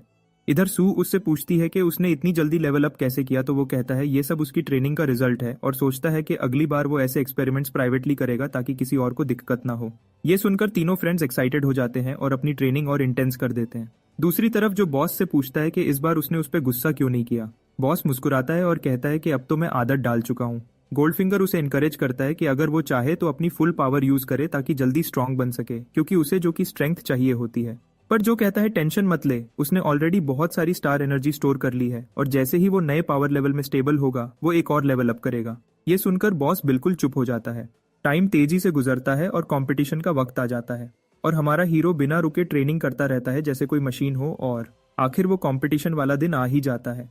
पूरा ग्रुप एक्साइटमेंट में वेन्यू के अंदर एंट्री लेता है। सू खुशी से कहती है कि उसे यकीन नहीं हो रहा कि वो यहाँ तक पहुंच गई है, और कहती है कि उसकी माँ उस पर प्राउड करती।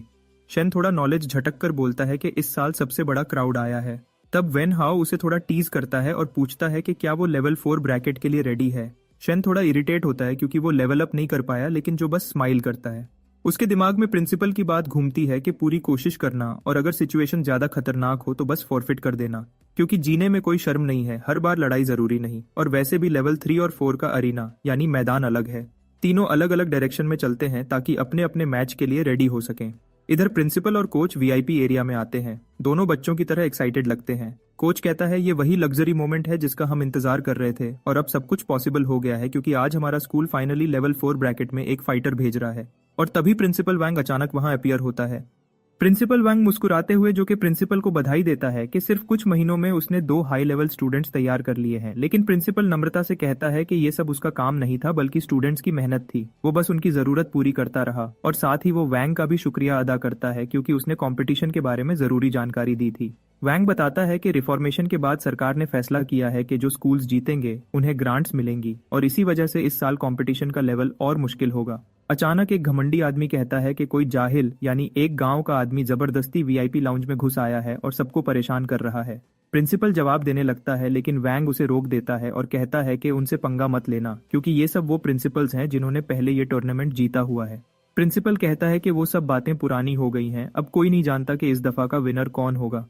तभी सफेद बालों वाला आदमी टॉन्ट करता है कि इस सीन को अच्छे से देख लो और एंजॉय करो, क्योंकि ये तुम्हारे लिए पहली और आखिरी बार है जब तुम ऐसी जगह पर आए हो। कोच थोड़ा परेशान होकर प्रिंसिपल से पूछता है कि क्या स्टूडेंट्स इतने हाई लेवल कंपटीशन के लिए तैयार हैं, क्योंकि उनका ये पहला एक्सपीरियंस है। वैंग मुस्कुराकर कोच से पूछता है कि उसे अपने स्टूडेंट्स के बारे में क्या लगता है। कोच फक्र से कहता है कि सब टैलेंटेड हैं, और जो तो एक प्रोडिजी है जो किसी भी जीनियस से ज्यादा गिफ्टेड है। प्रिंसिपल कहता है कि हमें बस उन पर यकीन रखना चाहिए, बाकी वो खुद अपना आप साबित करेंगे। ऑडियंस में जो कि क्लास भी उसके लिए चीयर कर रही होती है। क्लास रिप्रेजेंटेटिव बहुत एक्साइटेड है, पर अंदर से थोड़ा नर्वस भी, क्योंकि वो पहली बार ऐसी जगह आई है। पहले तो उसे यकीन ही नहीं हो रहा था कि जो कंपटीशन में पार्टिसिपेट कर रहा है, लेकिन अब वो यहाँ उसके लिए चीयर कर रही थी। एक हफ्ते पहले स्कूल में उसके दिमाग में ये बात चल रही थी कि जो अकेडमी का नया राइजिंग स्टार बन गया है, और अब शायद उससे मिलना मुश्किल होगा। वो सोचती है कि अब जो लोअर क्लास के लोगों से मिलना पसंद नहीं करेगा। ये सोचकर वो इतनी परेशान होती है कि गिरने वाली होती है। तभी हमारा हीरो टाइम पर आकर उसे संभाल लेता है। वो उससे पूछता है क्या तुम ठीक हो, और वो उसका शुक्रिया कहती है। फिर पूछती है कि तुम यहाँ क्या कर रहे हो। जो कहता है कि उसने उसे देखा तो मिलने आ गया। वो कन्फेस करती है कि उसे लगा कि अब वो एलीट बन गया है और लोअर क्लास के लोगों से नहीं मिलता। जो मुस्कुराता है और कहता है दोस्ती तो हमेशा के लिए होती है, कुछ भी हो असली दोस्त कभी नहीं बदलते। ये सुनकर वो खुश हो जाती है और सोचती है कि जो बिल्कुल नहीं बदला और वो पक्का टूर्नामेंट जीत सकता है। तभी अनाउंसर लाउड स्पीकर पे कहता है कि कंटेस्टेंट्स स्टेज पर आने वाले हैं। तभी सीआर एक्साइटेड हो जाती है जब देखती है कि हमारे हीरो जो दूसरे कंटेस्टेंट्स के साथ स्टेज पे वॉक कर रहा होता है। अनाउंसर कहता है कि वो सबका स्वागत करता है इस साल के एक्सचेंज कंपटीशन में, और ये इवेंट होस्ट करेंगे वो खुद और उनकी पार्टनर लिलियन। जब लिलियन का नाम लिया जाता है तो पूरा क्राउड पागल हो जाता है क्योंकि वो कंट्री की सबसे मशहूर आइडल्स में से एक है। लिलियन स्माइल करके कहती है कि आज वो एक ऑर्डिनरी अनाउंसर है, असली स्टार्स तो ये कंटेस्टेंट्स हैं जो यहाँ कम्पीट करने आए हैं। अनाउंसर रूल्स समझाता है कि 12 अकेडमीज से टोटल 48 कंटेस्टेंट्स हैं, 16 लेवल 4 ब्रैकेट में और बाकी 32 लेवल 3 ब्रैकेट में। हॉल सिर्फ लेवल 4 के लिए रिजर्व्ड है और फाइनल रैंकिंग्स दोनों ब्रैकेट्स के स्कोर मिलाकर बनेंगी। कंटेस्टेंट्स एक दूसरे के सामने फाइट करेंगे। हर मैच का विनर आगे बढ़ेगा और दूसरे विनर से टकराएगा जब तक सिर्फ एक बचा ना रहे। टाइम लिमिट 30 मिनट्स की होगी और मैच तब खत्म होगा जब कोई सरेंडर करे या उसकी फाइट करने की एबिलिटी खत्म हो जाएगी। लिलियन कहती है कि इस साल के टूर्नामेंट के रूल्स पहले से ज्यादा टफ हैं, लेकिन डरने की जरूरत नहीं है। वो उन सबसे कहती है कि पिलर के टॉप पे देखो। सब लोग एक्साइटेड हो जाते हैं जब वो देखते हैं कि एक एस रैंक सेलिब्रिटी जिसका नाम यूए है हॉल में मौजूद है। यूए हल्का सा अपना पावर शो करता है, सिर्फ एक उंगली से फ्लोर हिल जाता है जैसे अर्थक्वेक आया हो। अनाउंसर समझाता है कि ये मास्टर ने स्पेशल रिंग बनाई है जो ऑडियंस को किसी भी अटैक से बचाएगी और हर मैच के बाद रिंग को इंस्टेंटली रिपेयर कर देगी। वो कॉन्टेस्टेंट्स को ये भी बताता है कि उन्हें जेम्स पहनने चाहिए क्योंकि ये उनका सर्टिफिकेशन है और डेंजरस मोमेंट में उन्हें प्रोटेक्ट भी करेंगे। सब लोग धीमे आवाज में बोलते हैं कि एस रैंक के लोग वाकई बहुत डरावने होते हैं। फिर अचानक हमारे हीरो के दिमाग में एक थॉट आता है कि इस एस रैंक की पावर लगभग गोजो, एक बहुत ही पावरफुल जादूगर के बराबर है। लेकिन इसके बावजूद जो इतना चिल और बेफिक्र लग रहा था जैसे उसे किसी चीज की टेंशन ही ना हो, उसे जरा सी घबराहट भी महसूस नहीं हो रही थी। स्टेज पर आइडल मुस्कुराती हुई कहती है कि रिजल्ट्स जेम्स पे शो किए जाएंगे और वो ऑफिशियली अनाउंस करती है कि कंपटीशन अब शुरू होता है। सबकी नजर पहली फाइट पर होती है जो सिर्फ 17 मिनट में खत्म हो जाती है और विनर बनती है शेलरैन। सब उसके लिए तालियां बजाते हैं, लेकिन प्रिंसिपल हैरान होकर कहता है कि उसे यकीन नहीं हो रहा कि एक एस रैंक ऑरेकल खुद टूर्नामेंट देख रहा है। इसका मतलब है इस साल के मैचेस बहुत टफ होने वाले हैं। प्रिंसिपल वोंग समझाता है कि ये सब लेवल 4 और लेवल 3 के फर्क की वजह से है। लेवल 4 ऑरेकल्स अपनी फाइटिंग टेक्निक्स में पूरी मास्टरी हासिल कर चुके हैं, जबकि फेमस स्कूल्स इतने अमीर हैं कि सी रैंक टेक्निक्स खरीदना उनके लिए रोज का काम है। इसी वजह से वो स्कूल्स हमेशा टूर्नामेंट जीत जाते हैं क्योंकि वो ग्रांट का पैसा यूज करके अपने कॉन्टेस्टेंट्स को बेस्ट मैजिकल एबिलिटीज और फाइटिंग टेक्निक्स दिलवा देते हैं। लेकिन इस साल सब कुछ बदलने वाला है। 5वीं फाइट लान चेन और लीसे के बीच होती है। लान चेन अपने ओपोनेंट के हर अटैक से बचाव कर उसे पूरी तरह कंफ्यूज कर देती है। फिर लीसे अपनी एबिलिटी बेस्ड फाइटिंग टेक्निक का यूज करती है और ओपोनेंट को रोक लेती है। फिर एक स्ट्रॉन्ग फिनिशिंग ब्लो से मैच जीत जाती है। क्राउड पूरी तरह एक्साइटेड हो जाता है और कई लोग सोचने लगते हैं कि शायद वो सीक्रेटली कोई मैजिक यूज कर रही है। ये देखकर प्रिंसिपल शॉक हो जाता है क्योंकि ऐसी एबिलिटी सिर्फ एक सुपीरियर रैंक्ड ऑरेकल के पास होती है। प्रिंसिपल वांग फख्र से कहता है कि वो एक प्रोडिजी है जिसने इतनी छोटी उम्र में ये एबिलिटी हासिल कर ली। दूसरा प्रिंसिपल कहता है कि उसे फर्क नहीं पड़ता अगर उसके पास ऐसी एबिलिटी है तो। पर वैंग मुस्कुराते हुए उसे छेड़ता है और पूछता है कि अगर ऐसा है तो तुमने उसे टीम में शामिल करने की कोशिश क्यों की। प्रिंसिपल ली कह देता है कि बस ये सिर्फ उसकी पावर्स टाइम से पहले एक्टिवेट हो गई हैं, इससे ज्यादा कुछ नहीं। छठी फाइट में वोंग अपने ओपोनेंट को अटैक करने का मौका तक नहीं देता और सिर्फ 5 सेकंड में मैच खत्म कर देता है। इस सीन के बाद क्राउड चिल्लाता है कि ब्लेजिंग ऑरेकल, जो एक बहुत पावरफुल और डोमिनेंट ऑरेकल होता है जो अपनी एबिलिटीज में शानदार और तेज होता है, वो ही इस साल का विनर बनेगा। दूसरे प्रिंसिपल का मानना है कि कोई भी स्टूडेंट उससे कंपेयर नहीं हो सकता जिसे प्रिंसिपल ली ने खुद ट्रेन किया है। ली अपनी औकात दिखाते हुए कहता है कि जो ज्यादा भौंकता है वो काट नहीं सकता, मगर वैंग हंसकर उससे कहता है कि चलो देखते हैं क्या होता है। वो सोचता है कि ये सारी फाइट उनके लेवल से बाहर की बात है, क्योंकि उनका लेवल इतना लो है कि टूर्नामेंट के लिए क्वालिफाई करना भी एक चमत्कार है। उसके लिए यही काफी होगा अगर जो एक मैच जीत ले या कम से कम सबके सामने अच्छा परफॉर्म कर ले। 7वीं फाइट के बाद हमारा हीरो अगला कंटेस्टेंट होता है और सोचता है कि उसका ओपोनेंट कैसा फाइटर होगा। गोल्डफिंगर उससे कहता है कि मेरी पावर बोरो करो और मैच जल्दी खत्म कर लेना, लेकिन वो मना कर देता है और कहता है कि अगर उसने ऐसा किया तो सबका ध्यान उस पर आ जाएगा और अगर उसकी इन्वेस्टिगेशन हुई तो उसके लिए मुश्किल हो जाएगी। फिर जब वो रिंग की तरफ जा रहा होता है तो उसकी मुलाकात चिन से होती है। चिन कहती है कि तुम अनलकी हो क्योंकि तुम्हारा ओपोनेंट टूर्नामेंट के सबसे स्ट्रॉन्ग फाइटर्स में से एक है। उसका फाइटिंग टेक्निक इतना पावरफुल है कि एक डी रैंक ऑरेकल भी उसे पूरी तरह बर्दाश्त नहीं कर सकता। हमारे हीरो को हैरानी होती है और पूछता है कि अगर टेक्निक इतनी डेंजरस है तो लो रैंक मैचेस में यूज करना रिस्क नहीं क्या। चिन समझाती है कि जेमस्टोन एक डेडली अटैक को ब्लॉक कर सकता है, लेकिन डैमेज तो होगा ही, ये कंपटीशन की कड़वी सच्चाई है। वो पूछता है कि तुम मेरी मदद क्यों कर रही हो। चिन कहती है कि हम दोनों एक टीम है क्योंकि हमारा गोल सेम है, एरोगेंट लोगों को हराना। जाने से पहले वो कहती है कि मैं चाहती थी तुम मेरी मदद करो, लेकिन तुम्हारा ओपोनेंट इतना स्ट्रांग है कि अगर तुम उसे थोड़ा भी थका दो तो ये भी काफी होगा। ये सुनकर हमारा हीरो सोचने लगता है कि क्या उसका ओपोनेंट वाकई उतना ही पावरफुल है जितना सब कह रहे हैं। आखिरकार पहले राउंड का लास्ट मैच शुरू होने वाला होता है और जब हमारा हीरो रिंग में आता है तो क्राउड जोर जोर से चीयर करता है। वो मुस्कुराते हुए सोचता है कि ये तो बिल्कुल वार्म वेलकम जैसा लग रहा है, मगर असल में यह तालियां कंटेस्टेंट ले के लिए होती है जो रिंग में इतने ड्रामेटिक और स्टाइलिश अंदाज में एंट्री करता है। अनाउंसर कहता है कि किसी ने एक्सपेक्ट नहीं किया था कि लास्ट मैच में लेसे होगा। वो सिर्फ 12 साल की उम्र में ओरेकल बना और सिर्फ 4 साल में लेवल 4 ओरेकल बन गया। उसने नेशनल सर्टिफिकेट और गिल्ड इनविटेशन भी हासिल किया है। अगर कोई कहे कि वो नए ईरा का बेस्ट फाइटर है तो गलत नहीं होगा। क्राउड उसे देखकर पागल हो जाता है और उसके लिए तालियां बजाता है। सीआर परेशान होती है क्योंकि कोई भी हमारे हीरो के लिए चीयर नहीं कर रहा होता। क्राउड का एक रैंडम बंदा कहता है कि ले के इतने फैंस हैं क्योंकि वो स्ट्रांग और हैंडसम है और उसके मुकाबले का बंदा बस एक नॉर्मल लड़का लगता है जिसका टेम्पर खराब है। सीआर कहती है कि वो जो को सपोर्ट कर रही है क्योंकि वो असल में एक काइंड और जेंटल लड़का है। इसके बाद दोनों आर्ग्यू करना शुरू कर देते हैं और आसपास के लोग सोचने लगते हैं कि ये क्या हो रहा है। सब एक्साइटेड हैं देखने के लिए कि जीनियस कैसे परफॉर्म करेगा और क्या वो अनडिफीटेड लियोन ग्वांग एकेडमी को हरा सकता है। अनाउंसर कहता है कि मैच अब शुरू होता है, मगर लिलियन इंटरप्ट करती है और पूछती है कि क्या वो एक फाइटर को इंट्रोड्यूस करना भूल गया। अनाउंसर जल्दी से माफी मांगता है और कहता है कि एक्साइटमेंट में भूल गया। उसके बाद वो जो को लेडी ओरेकल एकेडमी के स्टार के रूप में इंट्रोड्यूस करता है। ये पहली बार है कि उसकी एकेडमी कंपटीशन में पार्टिसिपेट कर रही है और इसके अलावा उसके बारे में और कुछ खास नहीं कहता। ये सोचकर उसे लगता है कि स्कूल को चाहिए था कि टूर्नामेंट शुरू होने से पहले उसके लिए कोई टेक्निक खरीद लेता। क्राउड उसके बारे में बुरा बोलना शुरू कर देता है और सोचता है कि ऐसा बंदा कैसे जीनियस के साथ फाइट करेगा। फिर हेडस्कार्फ पहने एक बंदा जोर से हंसता है और सीआर को लाउडली टॉन्ट करता है। इसी बीच प्रिंसिपल यू दूसरे प्रिंसिपल से कहता है कि ये बदकिस्मती है कि उन्हें अपने एकेडमी के राइजिंग स्टार का सामना करना पड़ रहा है पहले साल में, लेकिन उन्हें फिक्र नहीं करनी चाहिए क्योंकि सब जल्दी खत्म हो जाएगा। तब वैंग उससे कहता है कि सबको कहीं से शुरू करना ही पड़ता है, बस इग्नोर करना और काम रहना चाहिए। दूसरी तरफ रिंग के अंदर ले जो से कहता है कि उसे बुरा लग रहा है कि पहले टूर्नामेंट में ही उसे ले का सामना करना पड़ रहा है, मगर जो कहता है कि मैच पे ध्यान दो। फिर अचानक वो हमारे हीरो के पास डैश करता है और कहता है कि वो मैच सिर्फ 10% पावर से शुरू करेगा, क्योंकि अगर वो पहला फाइट हार भी गया फिर भी थोड़ा रिस्पेक्टेबल लगता है। ले सोचता है कि वो नाइस एक्ट कर रहा है, लेकिन वो नाराज भी है क्योंकि उसने पहले ही बोला था कि नॉर्मली फाइट करेंगे। तब अनाउंसर कहता है कि जीनियस से अपना एक्साइटमेंट होल्ड नहीं हो रहा और अब वो अनाउंस करता है कि फर्स्ट राउंड का फाइनल मैच ऑफिशियली शुरू होता है। इसके साथ ले अपनी स्पीड का यूज करके हमारे हीरो पर अटैक करता है और इतनी तेज मूव करता है कि लगता है जैसे उसने शैडो क्लोन टेक्निक यूज करके अपने मल्टीपल कॉपीज बना ली है और सब एक साथ अटैक करते हैं। हर कंटेस्टेंट सोचता है कि जीनियस को बीट करना एक्सट्रीमली डिफिकल्ट होगा और प्रिंसिपल यू सोचता है कि कोई भी उसे बीट नहीं कर सकता। जीनियस यानी ले सोचता है कि हमारा बॉय मूव नहीं कर रहा क्योंकि वो उसे नहीं देख सकता। फिर जीनियस सोचता है कि सिर्फ वैंग ही वो शख्स हो सकता है जो उसे सच में चैलेंज दे सकता है, यानी कि बाकी सब ओपोनेंट्स उसके लिए मुश्किल नहीं है। ये सोचकर कि अब फाइनली एंड है, वो फिनिशिंग ब्लो देने के लिए रेडी होता है, मगर जब वो क्लोज आता है तो जो उससे पूछता है कि क्या तुम मेरे अटैक से बचने की कोशिश नहीं करोगे, और फिर अचानक उसको फेस पे एक पावरफुल और अग्रेसिव पंच मार देता है। सब ये देखकर शॉक हो जाते हैं कि ऐसा कैसे हो सकता है।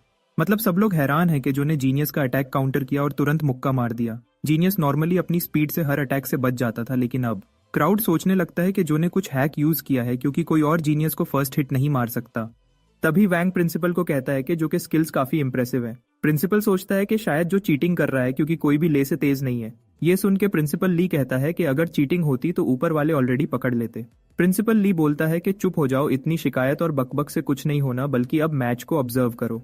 वो उसे सजेस्ट करता है कि मैच को साइलेंटली देखा जाए क्योंकि अभी मैच खत्म नहीं हुआ। फिर ले खुद बोलता है कि अभी उसने अपनी पूरी ताकत नहीं दिखाई। वो मानता है कि उसने पहले जो को सीरियसली नहीं लिया था, लेकिन अब वो फुल पावर यूज करेगा। फिर ले अपनी पावर को कंट्रोल करते हुए दूसरे अटैक के लिए चार्ज होता है। उसके अराउंड लाइटनिंग कॉइल्स घूम रही हैं और वो चिल्लाता है कि उसकी ताकत बेरली अंडर कंट्रोल है, मतलब वो अपनी एनर्जी को संभालने की कोशिश कर रहा है और फुली अनलीश करने वाला है। ले और ज्यादा लाइटनिंग समन करता है। दूसरी तरफ जो काम होता है इतना के ब्लिंक भी नहीं करता। जो को मजा आता है कि ले के अंदर इतनी स्टार एनर्जी है। अचानक येलो लाइटनिंग फ्लैश से जो सरप्राइज होता है और लाइटनिंग बैरियर से बाउंस होती हुई अरीना में पिनबॉल जैसे तेज मूवमेंट करती है। तुरंत अनाउंसर कहता है कि ले अपना ट्रम्प कार्ड यूज करने वाला है, वो भी एक्स्ट्रा फिलर। ले कॉन्फिडेंट होता है कि जीत उसकी ही हो गई। वो ऊपर से उसके तरफ एक सुपर चार्ज्ड किक डिलीवर करता है जो अटैक को रोकता नहीं है बल्कि एक पंच से ले के फेस पर हिट करता है। जो का पंच इतना पावरफुल था कि ले अपने आप को संभाल नहीं सका और कंट्रोल खोता हुआ जमीन पर गिर जाता है। जो कहता है कि उसे ये अटैक पहले ही कर देना चाहिए था जब उसके पास चांस था। अनाउंसर डिक्लेयर करता है कि पिकाचू ले फिर से डाउन हो गया। फिर स्टोन रेड हो जाता है, तब कंफर्म होता है कि ले अब फाइट नहीं कर सकता। जो सोचता है कि ले ठीक होगा, उसको स्टोन ने फेटल डैमेज नहीं होने दिया होगा। स्पेक्टेटर सरप्राइज्ड हैं कि मैच इतनी फास्ट खत्म हो गया। ले के डिफीट के बाद चिन सेकंड क्वार्टर फाइनल मैच के लिए आता है और अपने ओपोनेंट को आसानी से हरा देता है बिना ज्यादा मेहनत के। फिर वैंग अपने ओपोनेंट को इजीली क्रश करता है। क्राउड बीस्ट की स्ट्रेंथ देखकर शॉक होता है, लेकिन सबकी नजर जो पर होती है। तभी मेसी हेयर वाला जो सबको डेथ स्टेयर देता है। डेथ स्टेयर से सेक्शन में खौफनाक माहौल बन जाता है। फोर्थ मैच में रैंस किसी दूसरे ओरेकल स्कूल का स्टूडेंट जो कि अगेंस्ट फाइट करता है, जो अपने ओपोनेंट के हर स्ट्राइक से बहुत ही प्रिसाइज और स्किल्ड तरीके से बच निकलता है, बिल्कुल एक एक्सपीरियंस्ड फाइटर की तरह। फिर जो ने फाइट खत्म की और एक हल्का सा पंच रैंस के सर पर मारा जिसकी वजह से वो जमीन पर गिर गया, यानी जो ने अपनी स्पीड और कंट्रोल से फाइट को क्विकली एंड कर दिया। तभी अरीना के ऊपर से ऑफिशियल्स ऑब्जर्व कर रहे होते हैं और कमेंट करते हैं कि जो ने अब तक कोई कॉम्बैट टेक्निक यूज नहीं की, उसने सिर्फ अपनी रॉ एनर्जी कंट्रोल की वजह से फाइट जीती है। एक ऑफिशियल सोचता है शायद जो अपनी रियल लेवल छुपा रहा है या ड्रग्स यूज कर रहा है जो सीरियस वायलेशन होगा। अनाउंसर सेमीफाइनल्स हाइप करता है और अब जो को ल्यू के अगेंस्ट अनाउंस करता है और वो बीच में रुक जाता है जब डार्क सूट्स पहने ऑफिशियल स्टेज पर आते हैं। उन्हें देखकर ऑडियंस भी कंफ्यूज होती है और सब विस्पर करते हैं कि ये लोग कौन है। फिर उनमें से एक इंस्पेक्टर हमारे हीरो को ऑर्डर देता है कि वो स्पेशल इक्विपमेंट पहने और अपनी स्टार एनर्जी रिलीज करे। तब क्राउड को समझ आता है कि ये टूर्नामेंट के इंस्पेक्टर्स हैं और सब शोर मचाने लगते हैं और सोच रहे होते हैं कि जो पर चीटिंग का इल्जाम लगाया गया है। तभी इंस्पेक्टर उसकी स्टार एनर्जी चेक कर रहे हैं। जो पसीने से भीगने लगता है, सोचता है कि शायद उसने थोड़े ज्यादा पावर यूज कर लिए हैं, इसलिए अब वो डिसाइड करता है कि अगले राउंड्स में अपनी पावर्स को लिमिट तक यूज करेगा। इंस्पेक्टर्स रिजल्ट्स चेक करते हैं और नोटिस करते हैं कि रीडिंग्स स्टेबल हैं और लिमिट्स के अंदर हैं। फिर वो क्राउड को अनाउंस करते हैं कि कंटेस्टेंट चीटिंग नहीं कर रहा। इंस्पेक्टर्स फिर वापस चले जाते हैं और अनाउंसर हैरानी में चिल्लाता है कि हमारा हीरो ऑफिशियली लेवल 4 कंफर्म्ड हो गया है और अब सेमीफाइनल शुरू हो सकता है। क्राउड थोड़ी देर के लिए सोचता है, मतलब वो सब एक पल के लिए हैरान और कंफ्यूज हो जाते हैं कि सच में जो लेवल 4 है या नहीं। फिर वो जोश और एक्साइटमेंट में झूम उठते हैं, ये समझकर कि हमारा हीरो सच में असली स्किल्स रखता है। जब मैच शुरू होता है, ल्यू रियलाइज करता है कि जो सच में लेवल 4 है और उसकी ताकत असली है। तब उसका चेहरा पीला पड़ जाता है और वो डर और शौक से हिलने लगता है। मैच शुरू होते ही जो तुरंत ल्यू को नॉकआउट कर देता है सिर्फ एक ही पावरफुल स्ट्राइक से, और इंस्टेंटली मैच एंड हो जाता है। अनाउंसर माइक्रोफोन के जरिए इतनी जोर से चीखता है कि लगभग अपनी आवाज ही खो देता है, जबकि लिलियन बेकार की बातें ऐड करती रहती है। स्टैंड्स में प्रिंसिपल वैंग जो कि प्रिंसिपल की तरफ देखता है और प्रेज करता है कि उसने इतना पावरफुल स्टूडेंट तैयार किया। प्रिंसिपल खुशी से सारे रिमार्क्स एक्सेप्ट करता है और बाकी प्रिंसिपल्स जो पहले उसका मजाक उड़ाते थे वो भी प्रेज करने रश लगा देते हैं। प्रिंसिपल पोलाइटली स्माइल करता है लेकिन थोड़ा अनकंफर्टेबल फील करता है इतनी अटेंशन देख के। ली और प्रिंसिपल वॉन्ग स्टेज के साइड से देख रहे होते हैं और उनको क्लियरली इरिटेशन हो रही होती है। क्राउड के अचानक अटेंशन और सबके जो को प्रेज करने की वजह से वो थोड़ा अनॉयड लग रहे थे। जो का प्रिंसिपल अपने आप पर प्राउड फील करता है और सोचता है कि जो ने सच में अपना वादा पूरा किया और स्कूल की इज्जत और रेपुटेशन को बरकरार रखा। अरीना फ्लोर पर लास्ट सेमीफाइनल कॉल होता है और चिन स्टेज पर टेंस और डिटर्मिन्ड नजर आती है। उसके सामने वॉन्ग अपना कदम स्टेज पे रखता है। उसकी आंखें प्रेडेटर की तरह चमक रही होती हैं, जैसे उसने अपना अगला शिकार स्पॉट कर लिया हो। स्टैंड से जिन जूनियर वॉन्ग को मोटिवेट करता है। तभी चिन ब्रीफली डिस्ट्रैक्ट होती है 1 सेकंड के लिए। गार्ड में गैप नोटिस करती है और उसे गैप को स्पॉट करते हुए चिन अपना स्ट्रॉन्ग अटैक वॉन्ग पर करती है। वॉन्ग उसके अटैक को अपने चेस्ट पे स्लैम करता है। चिन का अटैक फेल होता है। वॉन्ग पूरे कंट्रोल में और कॉन्फिडेंट होता है, सिर्फ थोड़ी इरिटेट लगता है और उसे घूरता है। तब चिन को समझ आ जाता है कि उसका अटैक हार्डली काम आया, इसलिए वो थोड़ी घबरा जाती है और उसका कॉन्फिडेंस कम हो जाता है। अब वॉन्ग चिन का रिस्ट इजीली पकड़ लेता है और उससे पूछता है कि क्या वो सच में इतनी टैलेंटेड है जितना वो सोचती है। अचानक चिन स्नैप करती है और उसे कहती है बीट इट और अपना एल्बो उसके फेस पे मारती है। लेकिन वॉन्ग अपनी आंख भी ब्लिंक नहीं करता और वो सोचता है कि जो हो रहा है वो उसके लिए बहुत मजेदार है, उसको कोई टेंशन नहीं है। उस इंस्पिरेशन से चिन अगला मूव चार्ज करती है और ज्यादा ब्लास्ट अटैक ट्राई करती है। अब वो वॉन्ग को मैजिक से टाइटली बाइंड कर देती है और अब वो मम्मी की तरह दिखता है। फिर चिन विंड स्टाइल किकिंग यूज करती है और उसके रैप्ड बॉडी पर पावर से हिट करती है। अब थोड़ी देर के लिए वो रिलैक्स फील करती है क्योंकि चिन को लगता है कि उसके सारे अटैक सही लगे और उसने वॉन्ग को नुकसान पहुंचा दिया है। लेकिन उसकी खुशी जल्दी ही हैरानी में बदल जाती है जब वो वॉन्ग को अपने पीछे खड़ा देखती है जैसे कि एक भूत। तब उसके फेस का रंग उड़ जाता है। वो टर्न करने की कोशिश करती है और सोचती है कि वो कैसे इतनी फास्ट मूव हुआ होगा, लेकिन अब बहुत धीर हो चुकी होती है। फिर अचानक वोंग अपना मुक्का चिन के ऊपर मार देता है और वो अपनी ब्लड रेज आर्ट्स का इस्तेमाल करता है, मतलब वो अपनी एंगर और पावर दोनों के साथ स्ट्राइक डिलीवर करता है। स्ट्राइक इतने जोर से लगता है कि प्रोटेक्टिव सेंसर बैरियर से टकराकर टुकड़े टुकड़े हो जाता है और सारे टुकड़े इधर उधर बिखर जाते हैं। टुकड़े गिरते ही चिन घुटनों पर झुककर बैठ जाती है, उसे सांस लेने में मुश्किल होती है और अनाउंसर कहता है कि वैंग अब एडवांटेज में है। चिन के जूनियर्स रोते हुए नजर छुपाते हैं क्योंकि वो उसको इतना बुरी तरह हारते हुए नहीं देख सकते। प्रिंसिपल वैंग अपने मुट्ठियां बंद करता हुआ चुपचाप दुआ करता है कि उसकी स्टार स्टूडेंट हिम्मत न हारे। चिन ना उम्मीदी में खड़ी होती है, जैसे कोई अंधेरा उस पर छाया हो। उसकी नजर रेड टैग पर पड़ती है जो उसके पास जमीन पर पड़ा हुआ है। उसकी आवाज कांपती है और वो धीरे से कहती है, मैं हार नहीं सकती। रेड टैग उसे स्कूल की याद में ले जाता है जहां उसने बच्चों की परेशानी देखी थी। वो कमरा भरा हुआ था फिक्रमंद स्टूडेंट्स से जो परेशान नजर आ रहे थे। एक लड़की रोना रोक कर कहती है, अगर एकेडमी बंद हुई तो वो ड्रॉप आउट करने पर मजबूर हो जाएगी, उसका सपना अधूरा रह जाएगा। चिन उन दोनों लड़कियों को गले लगाकर वादा करती है, मैं स्कूल को बचाने के लिए जीत कर आऊंगी, मैं प्रॉमिस करती हूँ। काले बालों वाली लड़की शायद मुतमिन नहीं होती, मगर चिन दोबारा वादा दोहराती है कि वो कभी पीछे नहीं हटेगी। वो लड़की अपनी पॉकेट खोलती है और एक रेड चार्म निकालकर चिन को देती है जो उसने खुद बनाया था अच्छी लक के लिए। वो लम्हा चिन के दिल को गर्म कर देता है और वो ठान लेती है कि वो पूरी जान लगा देगी। ये सोचते ही वो चार्म की तरफ हाथ बढ़ाती है और फिर से धीरे से कहती है, मैंने वादा किया था। वोंग को इससे कोई फर्क नहीं पड़ता और वो बिना किसी शर्म के उस चार्म को पैर से कुचल देता है। फिर वो बेरहमी से उस पर किक मारता है। चिन का क्रिस्टल लाल हो जाता है और वो बेहोश होकर गिर जाती है, लेकिन वोंग टॉन्ट करना बंद नहीं करता। अनाउंसर चिल्लाता है कि अब फाइट खत्म है, लेकिन वो फिर से अपना फुट उठाता है उसको कुचलने के लिए।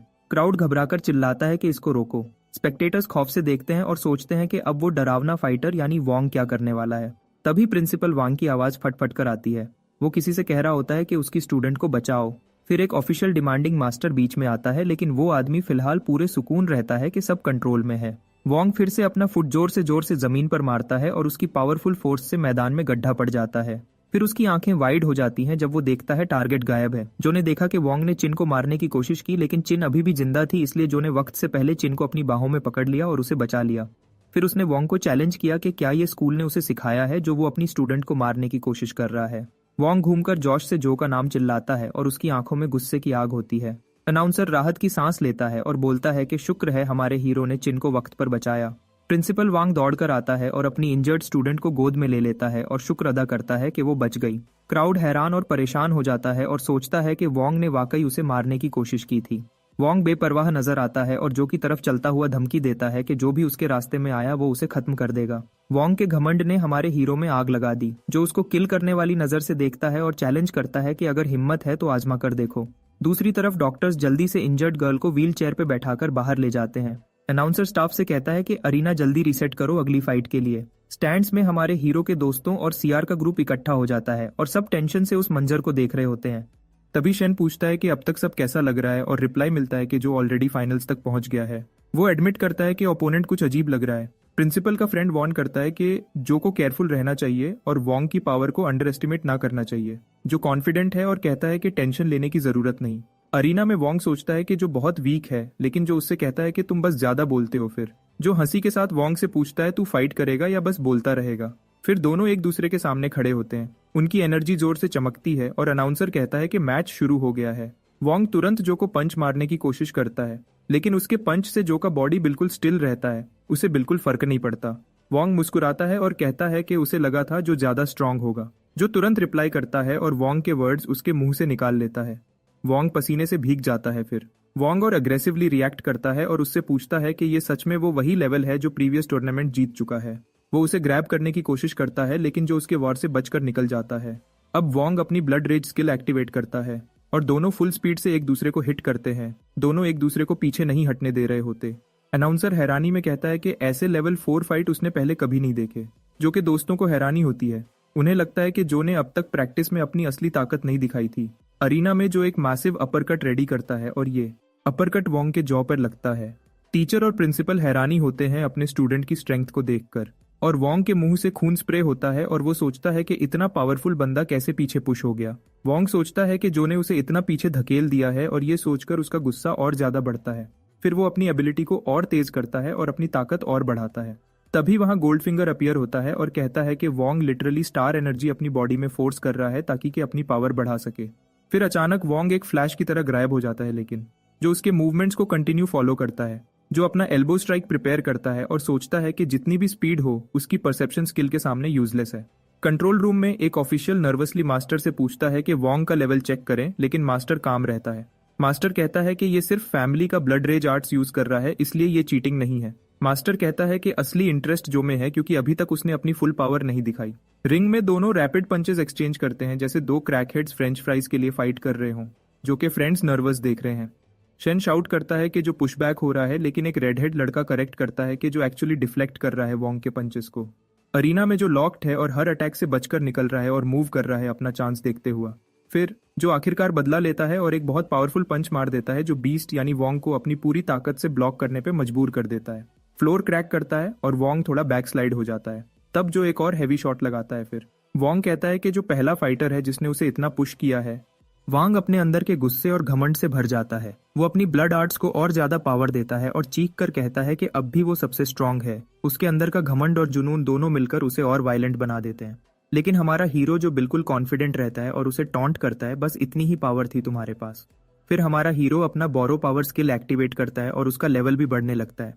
दोनों पावरफुल फाइटर्स फिर से एक दूसरे के सामने खड़े होते हैं। दोनों के हाथ फिर से मारने के लिए बेचैन होते हैं। जो रियलाइज करता है कि अब वो क्लियरली अपने ओपोनेंट के अटैक पैटर्न को पढ़ सकता है। अपने परसेप्शन स्किल का यूज करके वो ये भी नोटिस करता है कि वोंग का वीक पॉइंट उसका दिल है। बिना वक्त जाया किए हमारा हीरो सीधा अपनी एल्बो उसके सीने में मार देता है। इससे बीस्ट की आंखें शॉक में खुल जाती हैं, सांस रुक जाती है और वो हिल भी नहीं पाता।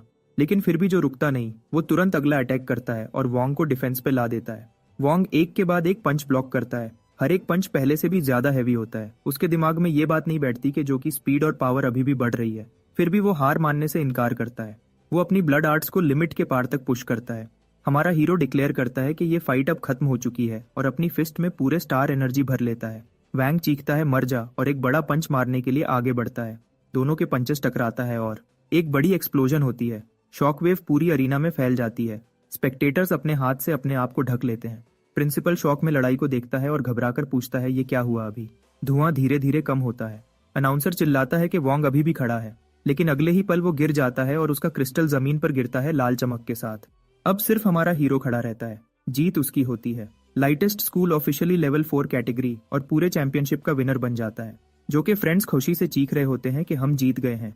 जो टीचर और प्रिंसिपल भी चीयर करते हैं, कहते हैं कि जो ने उनके स्कूल का नाम बुलंद कर दिया है। प्रिंसिपल के आंसू बहने लगते हैं। वो कहता है कि अब उन्हें पैसे के लिए किसी के आगे हाथ नहीं बढ़ाने पड़ेंगे। टीचर उसकी ओवर एक्टिंग देखकर एक्सप्रेशनलेस खड़ा रहता है। वही प्रिंसिपल्स जो पहले उनका मजाक उड़ा रहे थे, अब दौड़कर उन्हें बधाई देने आते हैं।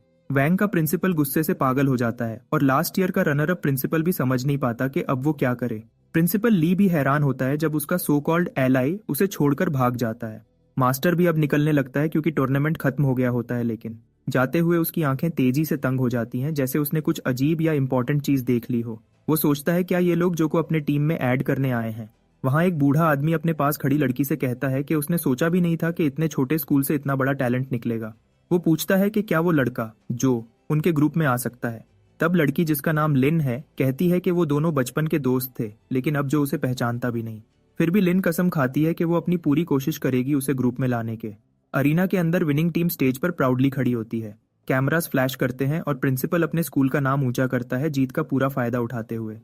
हमारे हीरो कैमरा के लिए स्माइल करता है, लेकिन दिल में सोचता है कि उसे ये फोटोशूट असली फाइट से भी ज्यादा मुश्किल लग रहा है। अगले दिन प्रिंसिपल उसे अलग से बुलाकर कहता है कि उसने स्कूल के लिए बहुत बड़ा एहसान किया है, और प्रिंसिपल अपना वादा निभाते हुए जो को ब्लैक क्रिस्टल देता है, जिसे देखकर डीमन खुशी से पागल हो जाता है। लेकिन प्रिंसिपल उसे वार्न करता है कि अब बड़े ऑरेकल एकेडमीज उसे कांटेक्ट करने की कोशिश करेंगी, लेकिन उसे याद रहना चाहिए कि वो कहाँ से आया था।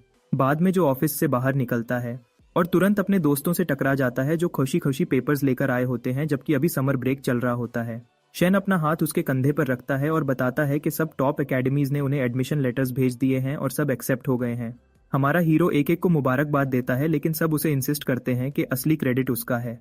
शेन फिर सीरियस हो जाता है और बोल्ड टोन में कहता है कि आगे चलकर सब मिलकर बेस्ट टीम बनेंगे। ये बात सुनकर जो थोड़ा कंफ्यूज हो जाता है, सू तुरंत समझाती है कि चाहे सब अलग अलग एकेडमीज में जाएं, फिर भी वो मिलते रहेंगे और साथ ट्रेनिंग करेंगे।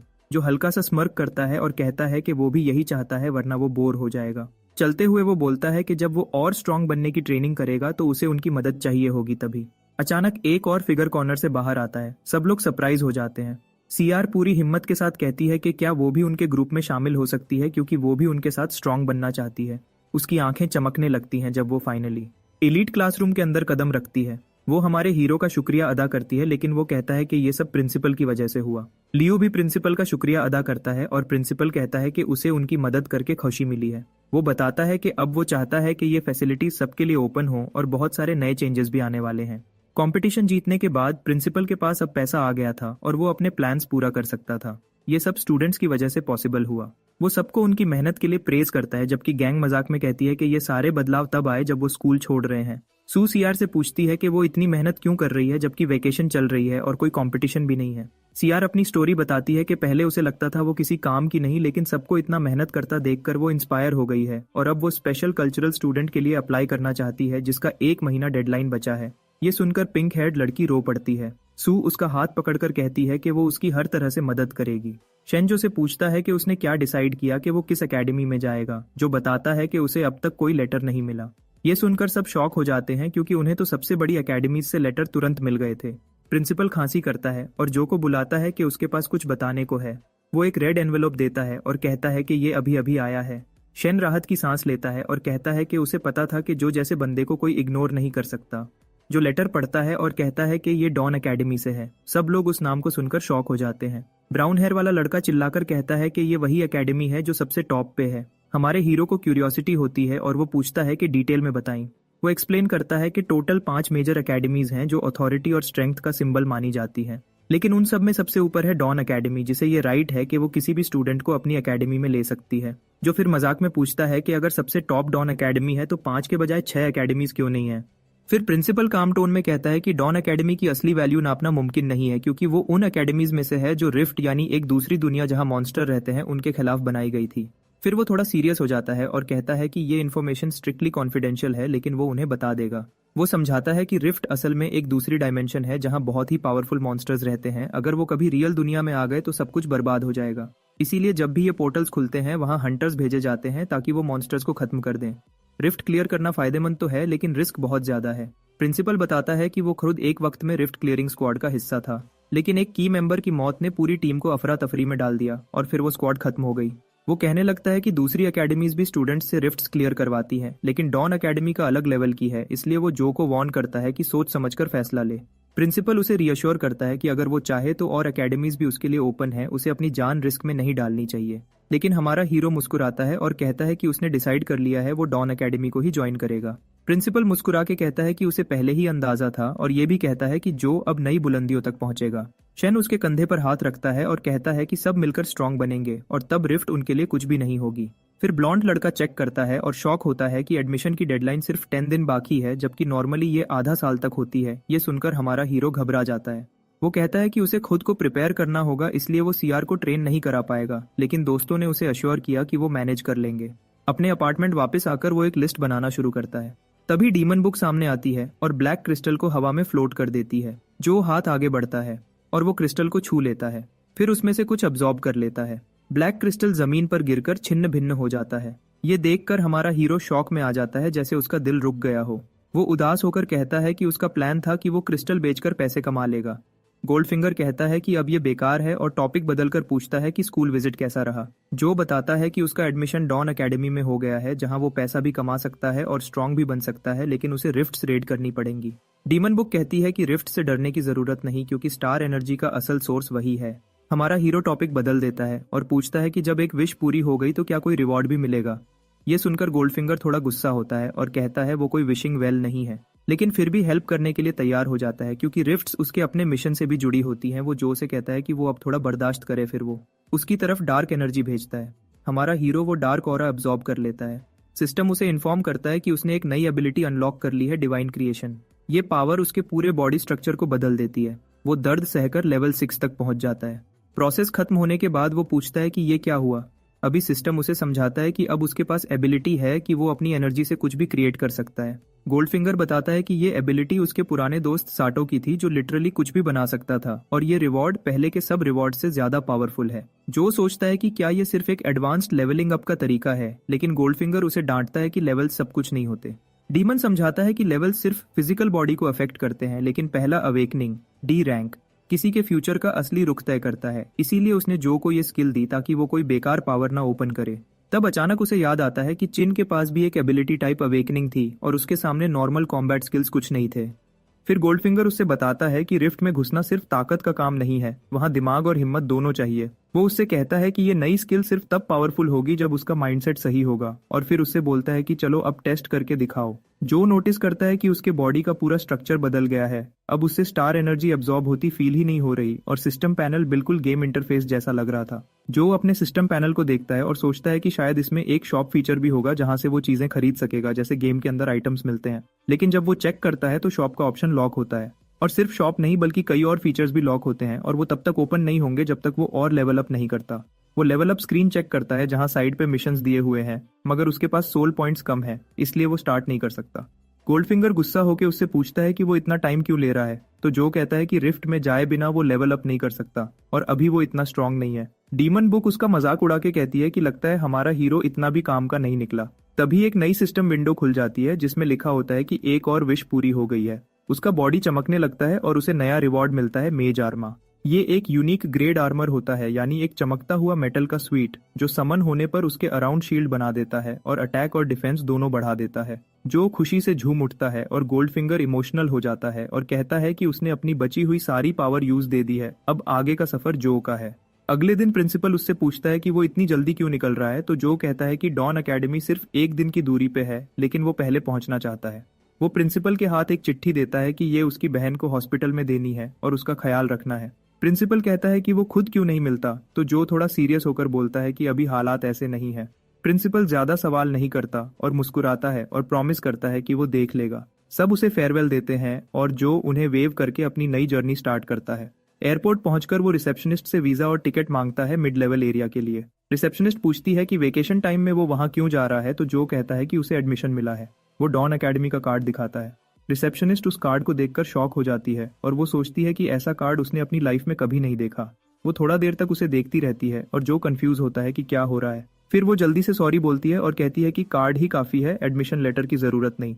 और फिर एक्सप्लेन करती है कि उसके लेवल के लोगों को टिकट भी नहीं चाहिए, बस रिटर्न के लिए ले लेगा। थोड़ी देर बाद वो फ्लाइट में होता है। फर्स्ट क्लास सीट पे बैठ के वो रिलैक्स करता है और सोचता है कि शायद ये भी डॉन अकेडमी के स्पेशल प्रिविलेज का पार्ट है।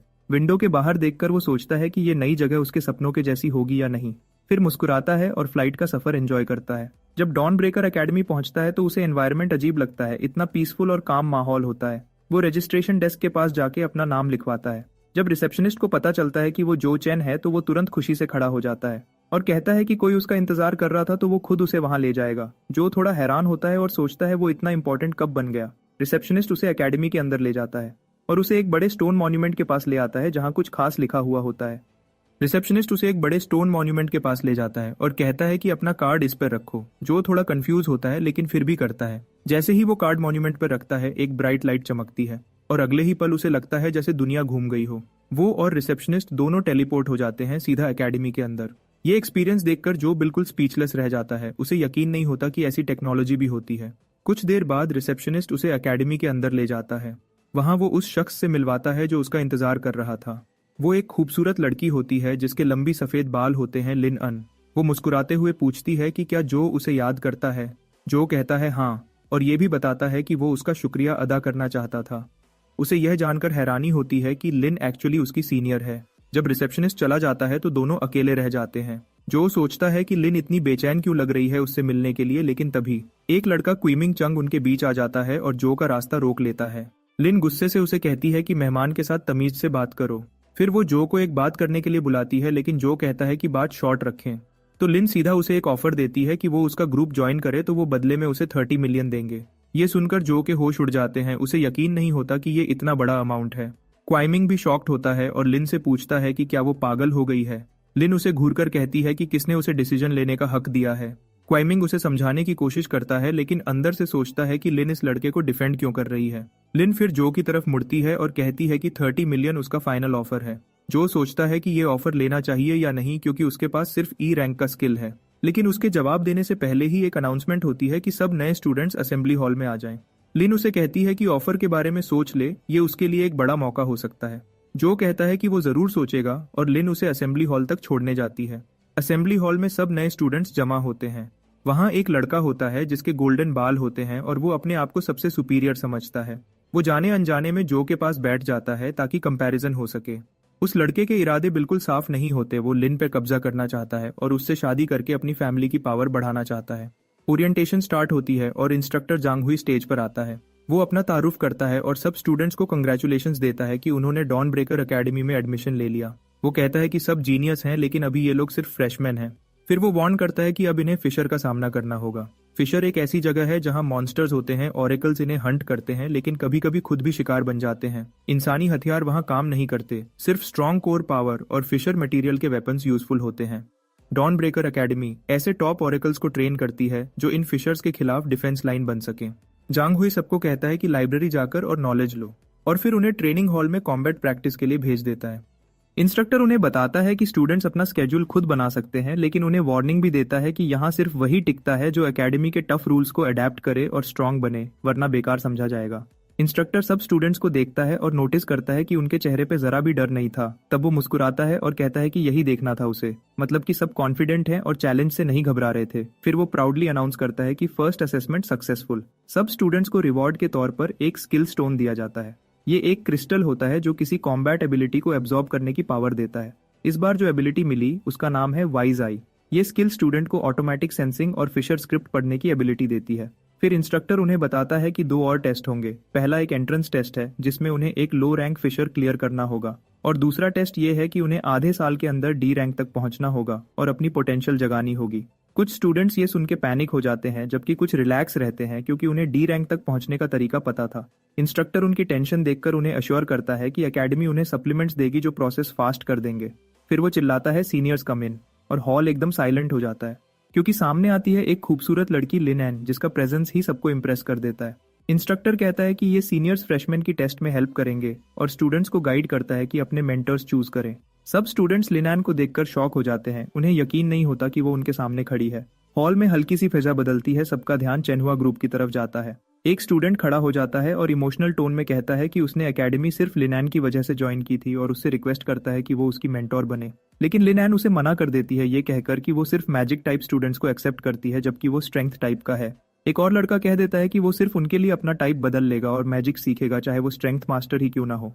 पर लिनैन उसे भी रिजेक्ट कर देती है। वो एक एक करके सब स्टूडेंट्स को मना करती जाती है। उसके स्टैंडर्ड्स बहुत हाई होता है। इंस्ट्रक्टर थोड़ा बेसब्र हो जाता है। वो लिनैन से कहता है कि कम से कम एक फ्रेशमैन तो चूज कर लो, और वार्निंग देता है अगर तुमने एक भी चूज नहीं किया तो एंड में जो स्टूडेंट बचेगा वही तुम्हें डिफॉल्ट के तौर पर असाइन कर दिया जाएगा। उनके बीच में एक गोल्डन बालों वाला लड़का अपने कॉन्फिडेंस के साथ बैठा होता है। उसे पूरा यकीन होता है कि वो उसे ही चूज करेंगे, चाहे लिनैन ने खुद सेलेक्ट करे या सिस्टम के थ्रू, दोनों में उसकी जीत है। तब हमारा हीरो जो खड़ा होता है और सीधा कह देता है please take me as your mentee. पूरा हॉल चुप हो जाता है। किसी ने एक्सपेक्ट नहीं किया था कि वो ऐसा बोलेगा, लेकिन जब लिनैन कहती है यस तो सबके मुंह हैरानी में खुले के खुले रह जाते हैं। थोड़ी देर बाद मिशन हॉल में जो उससे पूछता है कि उसने उसे ही क्यों चूज किया और इतनी बड़ी ऑफर एक इनएक्सपीरियंस लड़के को क्यों दे। लिनैन शांत सा स्माइल करती है और उसे कहती है ये मेरे पर्सनल रीजंस है, और कहती है कि उसे सब कुछ टेस्ट के बाद समझ आ जाएगा।